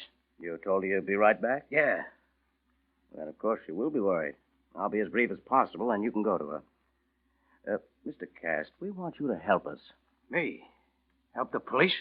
Well, these killings have us baffled. We thought you might be able to help us out. How? Your wife sent us a map. It was her theory that the guilty one lived near the point where the 2 lines crossed. Oh, yeah, I remember it. I told her there was no use bothering the police with it. You didn't think it strange when the next murder took place within 100 feet from that point? Oh, queer things happen. Right after she pointed out to you that 4 murders had occurred on weekends, the next one took place on Wednesday. That was the first night you had missed going to work in 6 years. I didn't feel well. I stayed home. A week later, on a Thursday, there was another murder. That was the second time in 6 years that you didn't go to work. Oh, I don't remember. I did stay home again. It might have been that night. Your wife knew, of course, that you were staying home. Of course. She always knows when I stay home. Then why did she take your lunchbox to the factory that night? She brought my lunch... Yeah. Oh, yeah. Yeah, I remember. When I got to the factory, I found I'd come off without my lunch, so I went back after it. When I got home, it wasn't there, and I knew my wife had taken it to the factory. I waited for her to come home, but she took so long I didn't bother to go to work. I stayed home. Tonight, about an hour ago, a woman was killed. And tonight you weren't at work, Mr. Cast. Where were you an hour ago? I was home. I was just leaving on an errand when your men come up and asked me to come down here. Oh, I'm sorry. My man must have thought you were coming home, not leaving. That's a very serious mistake on your part, Sergeant Schmidt. You must be more careful about such things. I'm awfully sorry, sir. I accept my apologies, Mr. Cast. Now, Mr. Cast, we're not questioning your word, but I'm sure you'll agree that you'd be in a better position if you could prove just where you were. By that, I mean, have some witness who could swear that he saw you. You mean an alibi? Yes, that's right. My wife will prove everything I say is true. And where will we find your wife? Why, at home, of course, where I left her. I'm afraid not, Mr. Cast. We tried that, and she wasn't there. Not there? In fact, I think I can safely say that your wife will never prove what you say. Your alibi is worthless, Mr. Cast.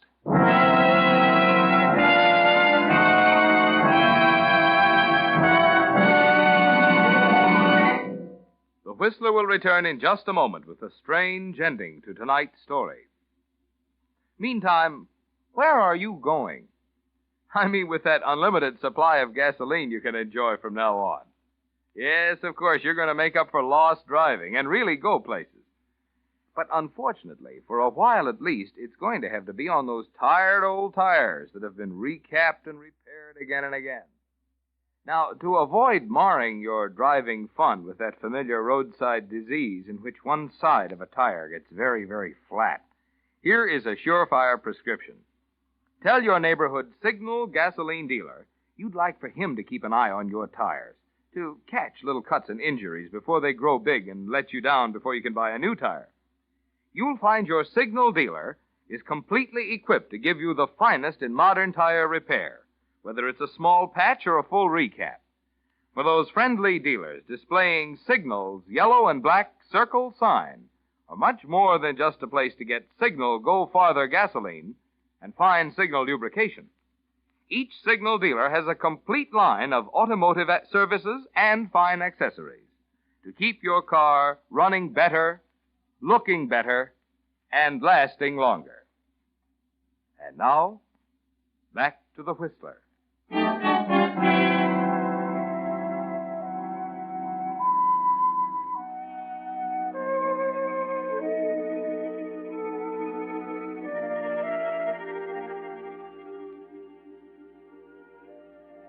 Well, Ben, you've come to the end of the road. Captain Shane says your alibi is worthless. You can't understand it because you were so sure that Mamie would stand by you. But you're trying to get it through your dull consciousness as the captain explains it to you. You see, Mr. Cast, when I talked to your wife, I was struck by the fact that she was so frightened. Much too frightened. When I checked up on you and found out about your absence from work, I began to understand why. She was afraid of you. Me? But Mamie was... I came back again to check with her. You came back? While you were at work. She swore you had been at home with her, but she was even more frightened. Then I knew that she not only feared you, but loved you enough to protect you. And I knew that unless she broke down and helped us, we'd never be able to prove that you were the guilty man. Me? Well, I don't know what you mean. I think you do, Mr. Cast. And I think now that we can prove it. Now that your alibi is gone.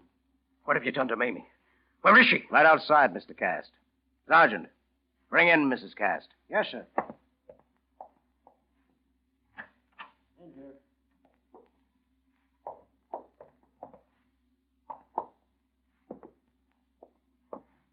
Put the body down. Body? What's my wife doing on that stretcher?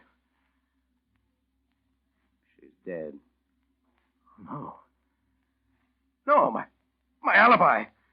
What have you done to her? We didn't do anything to her, Mr. Cast. Tonight she ran out after you, probably to try to stop you, and walked right into your trap. It was your wife you killed tonight, Mr. Cast.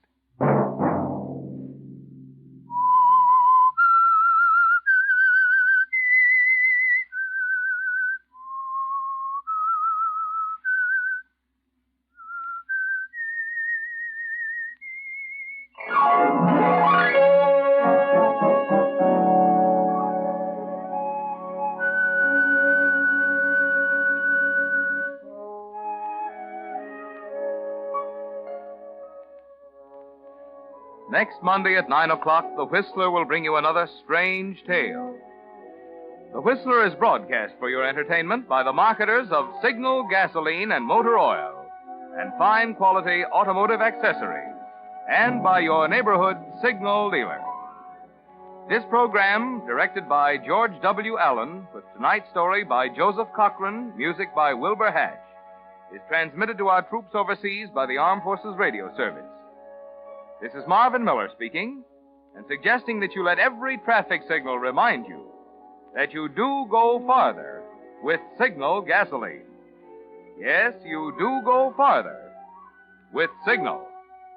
This is CBS, the Columbia Broadcasting System.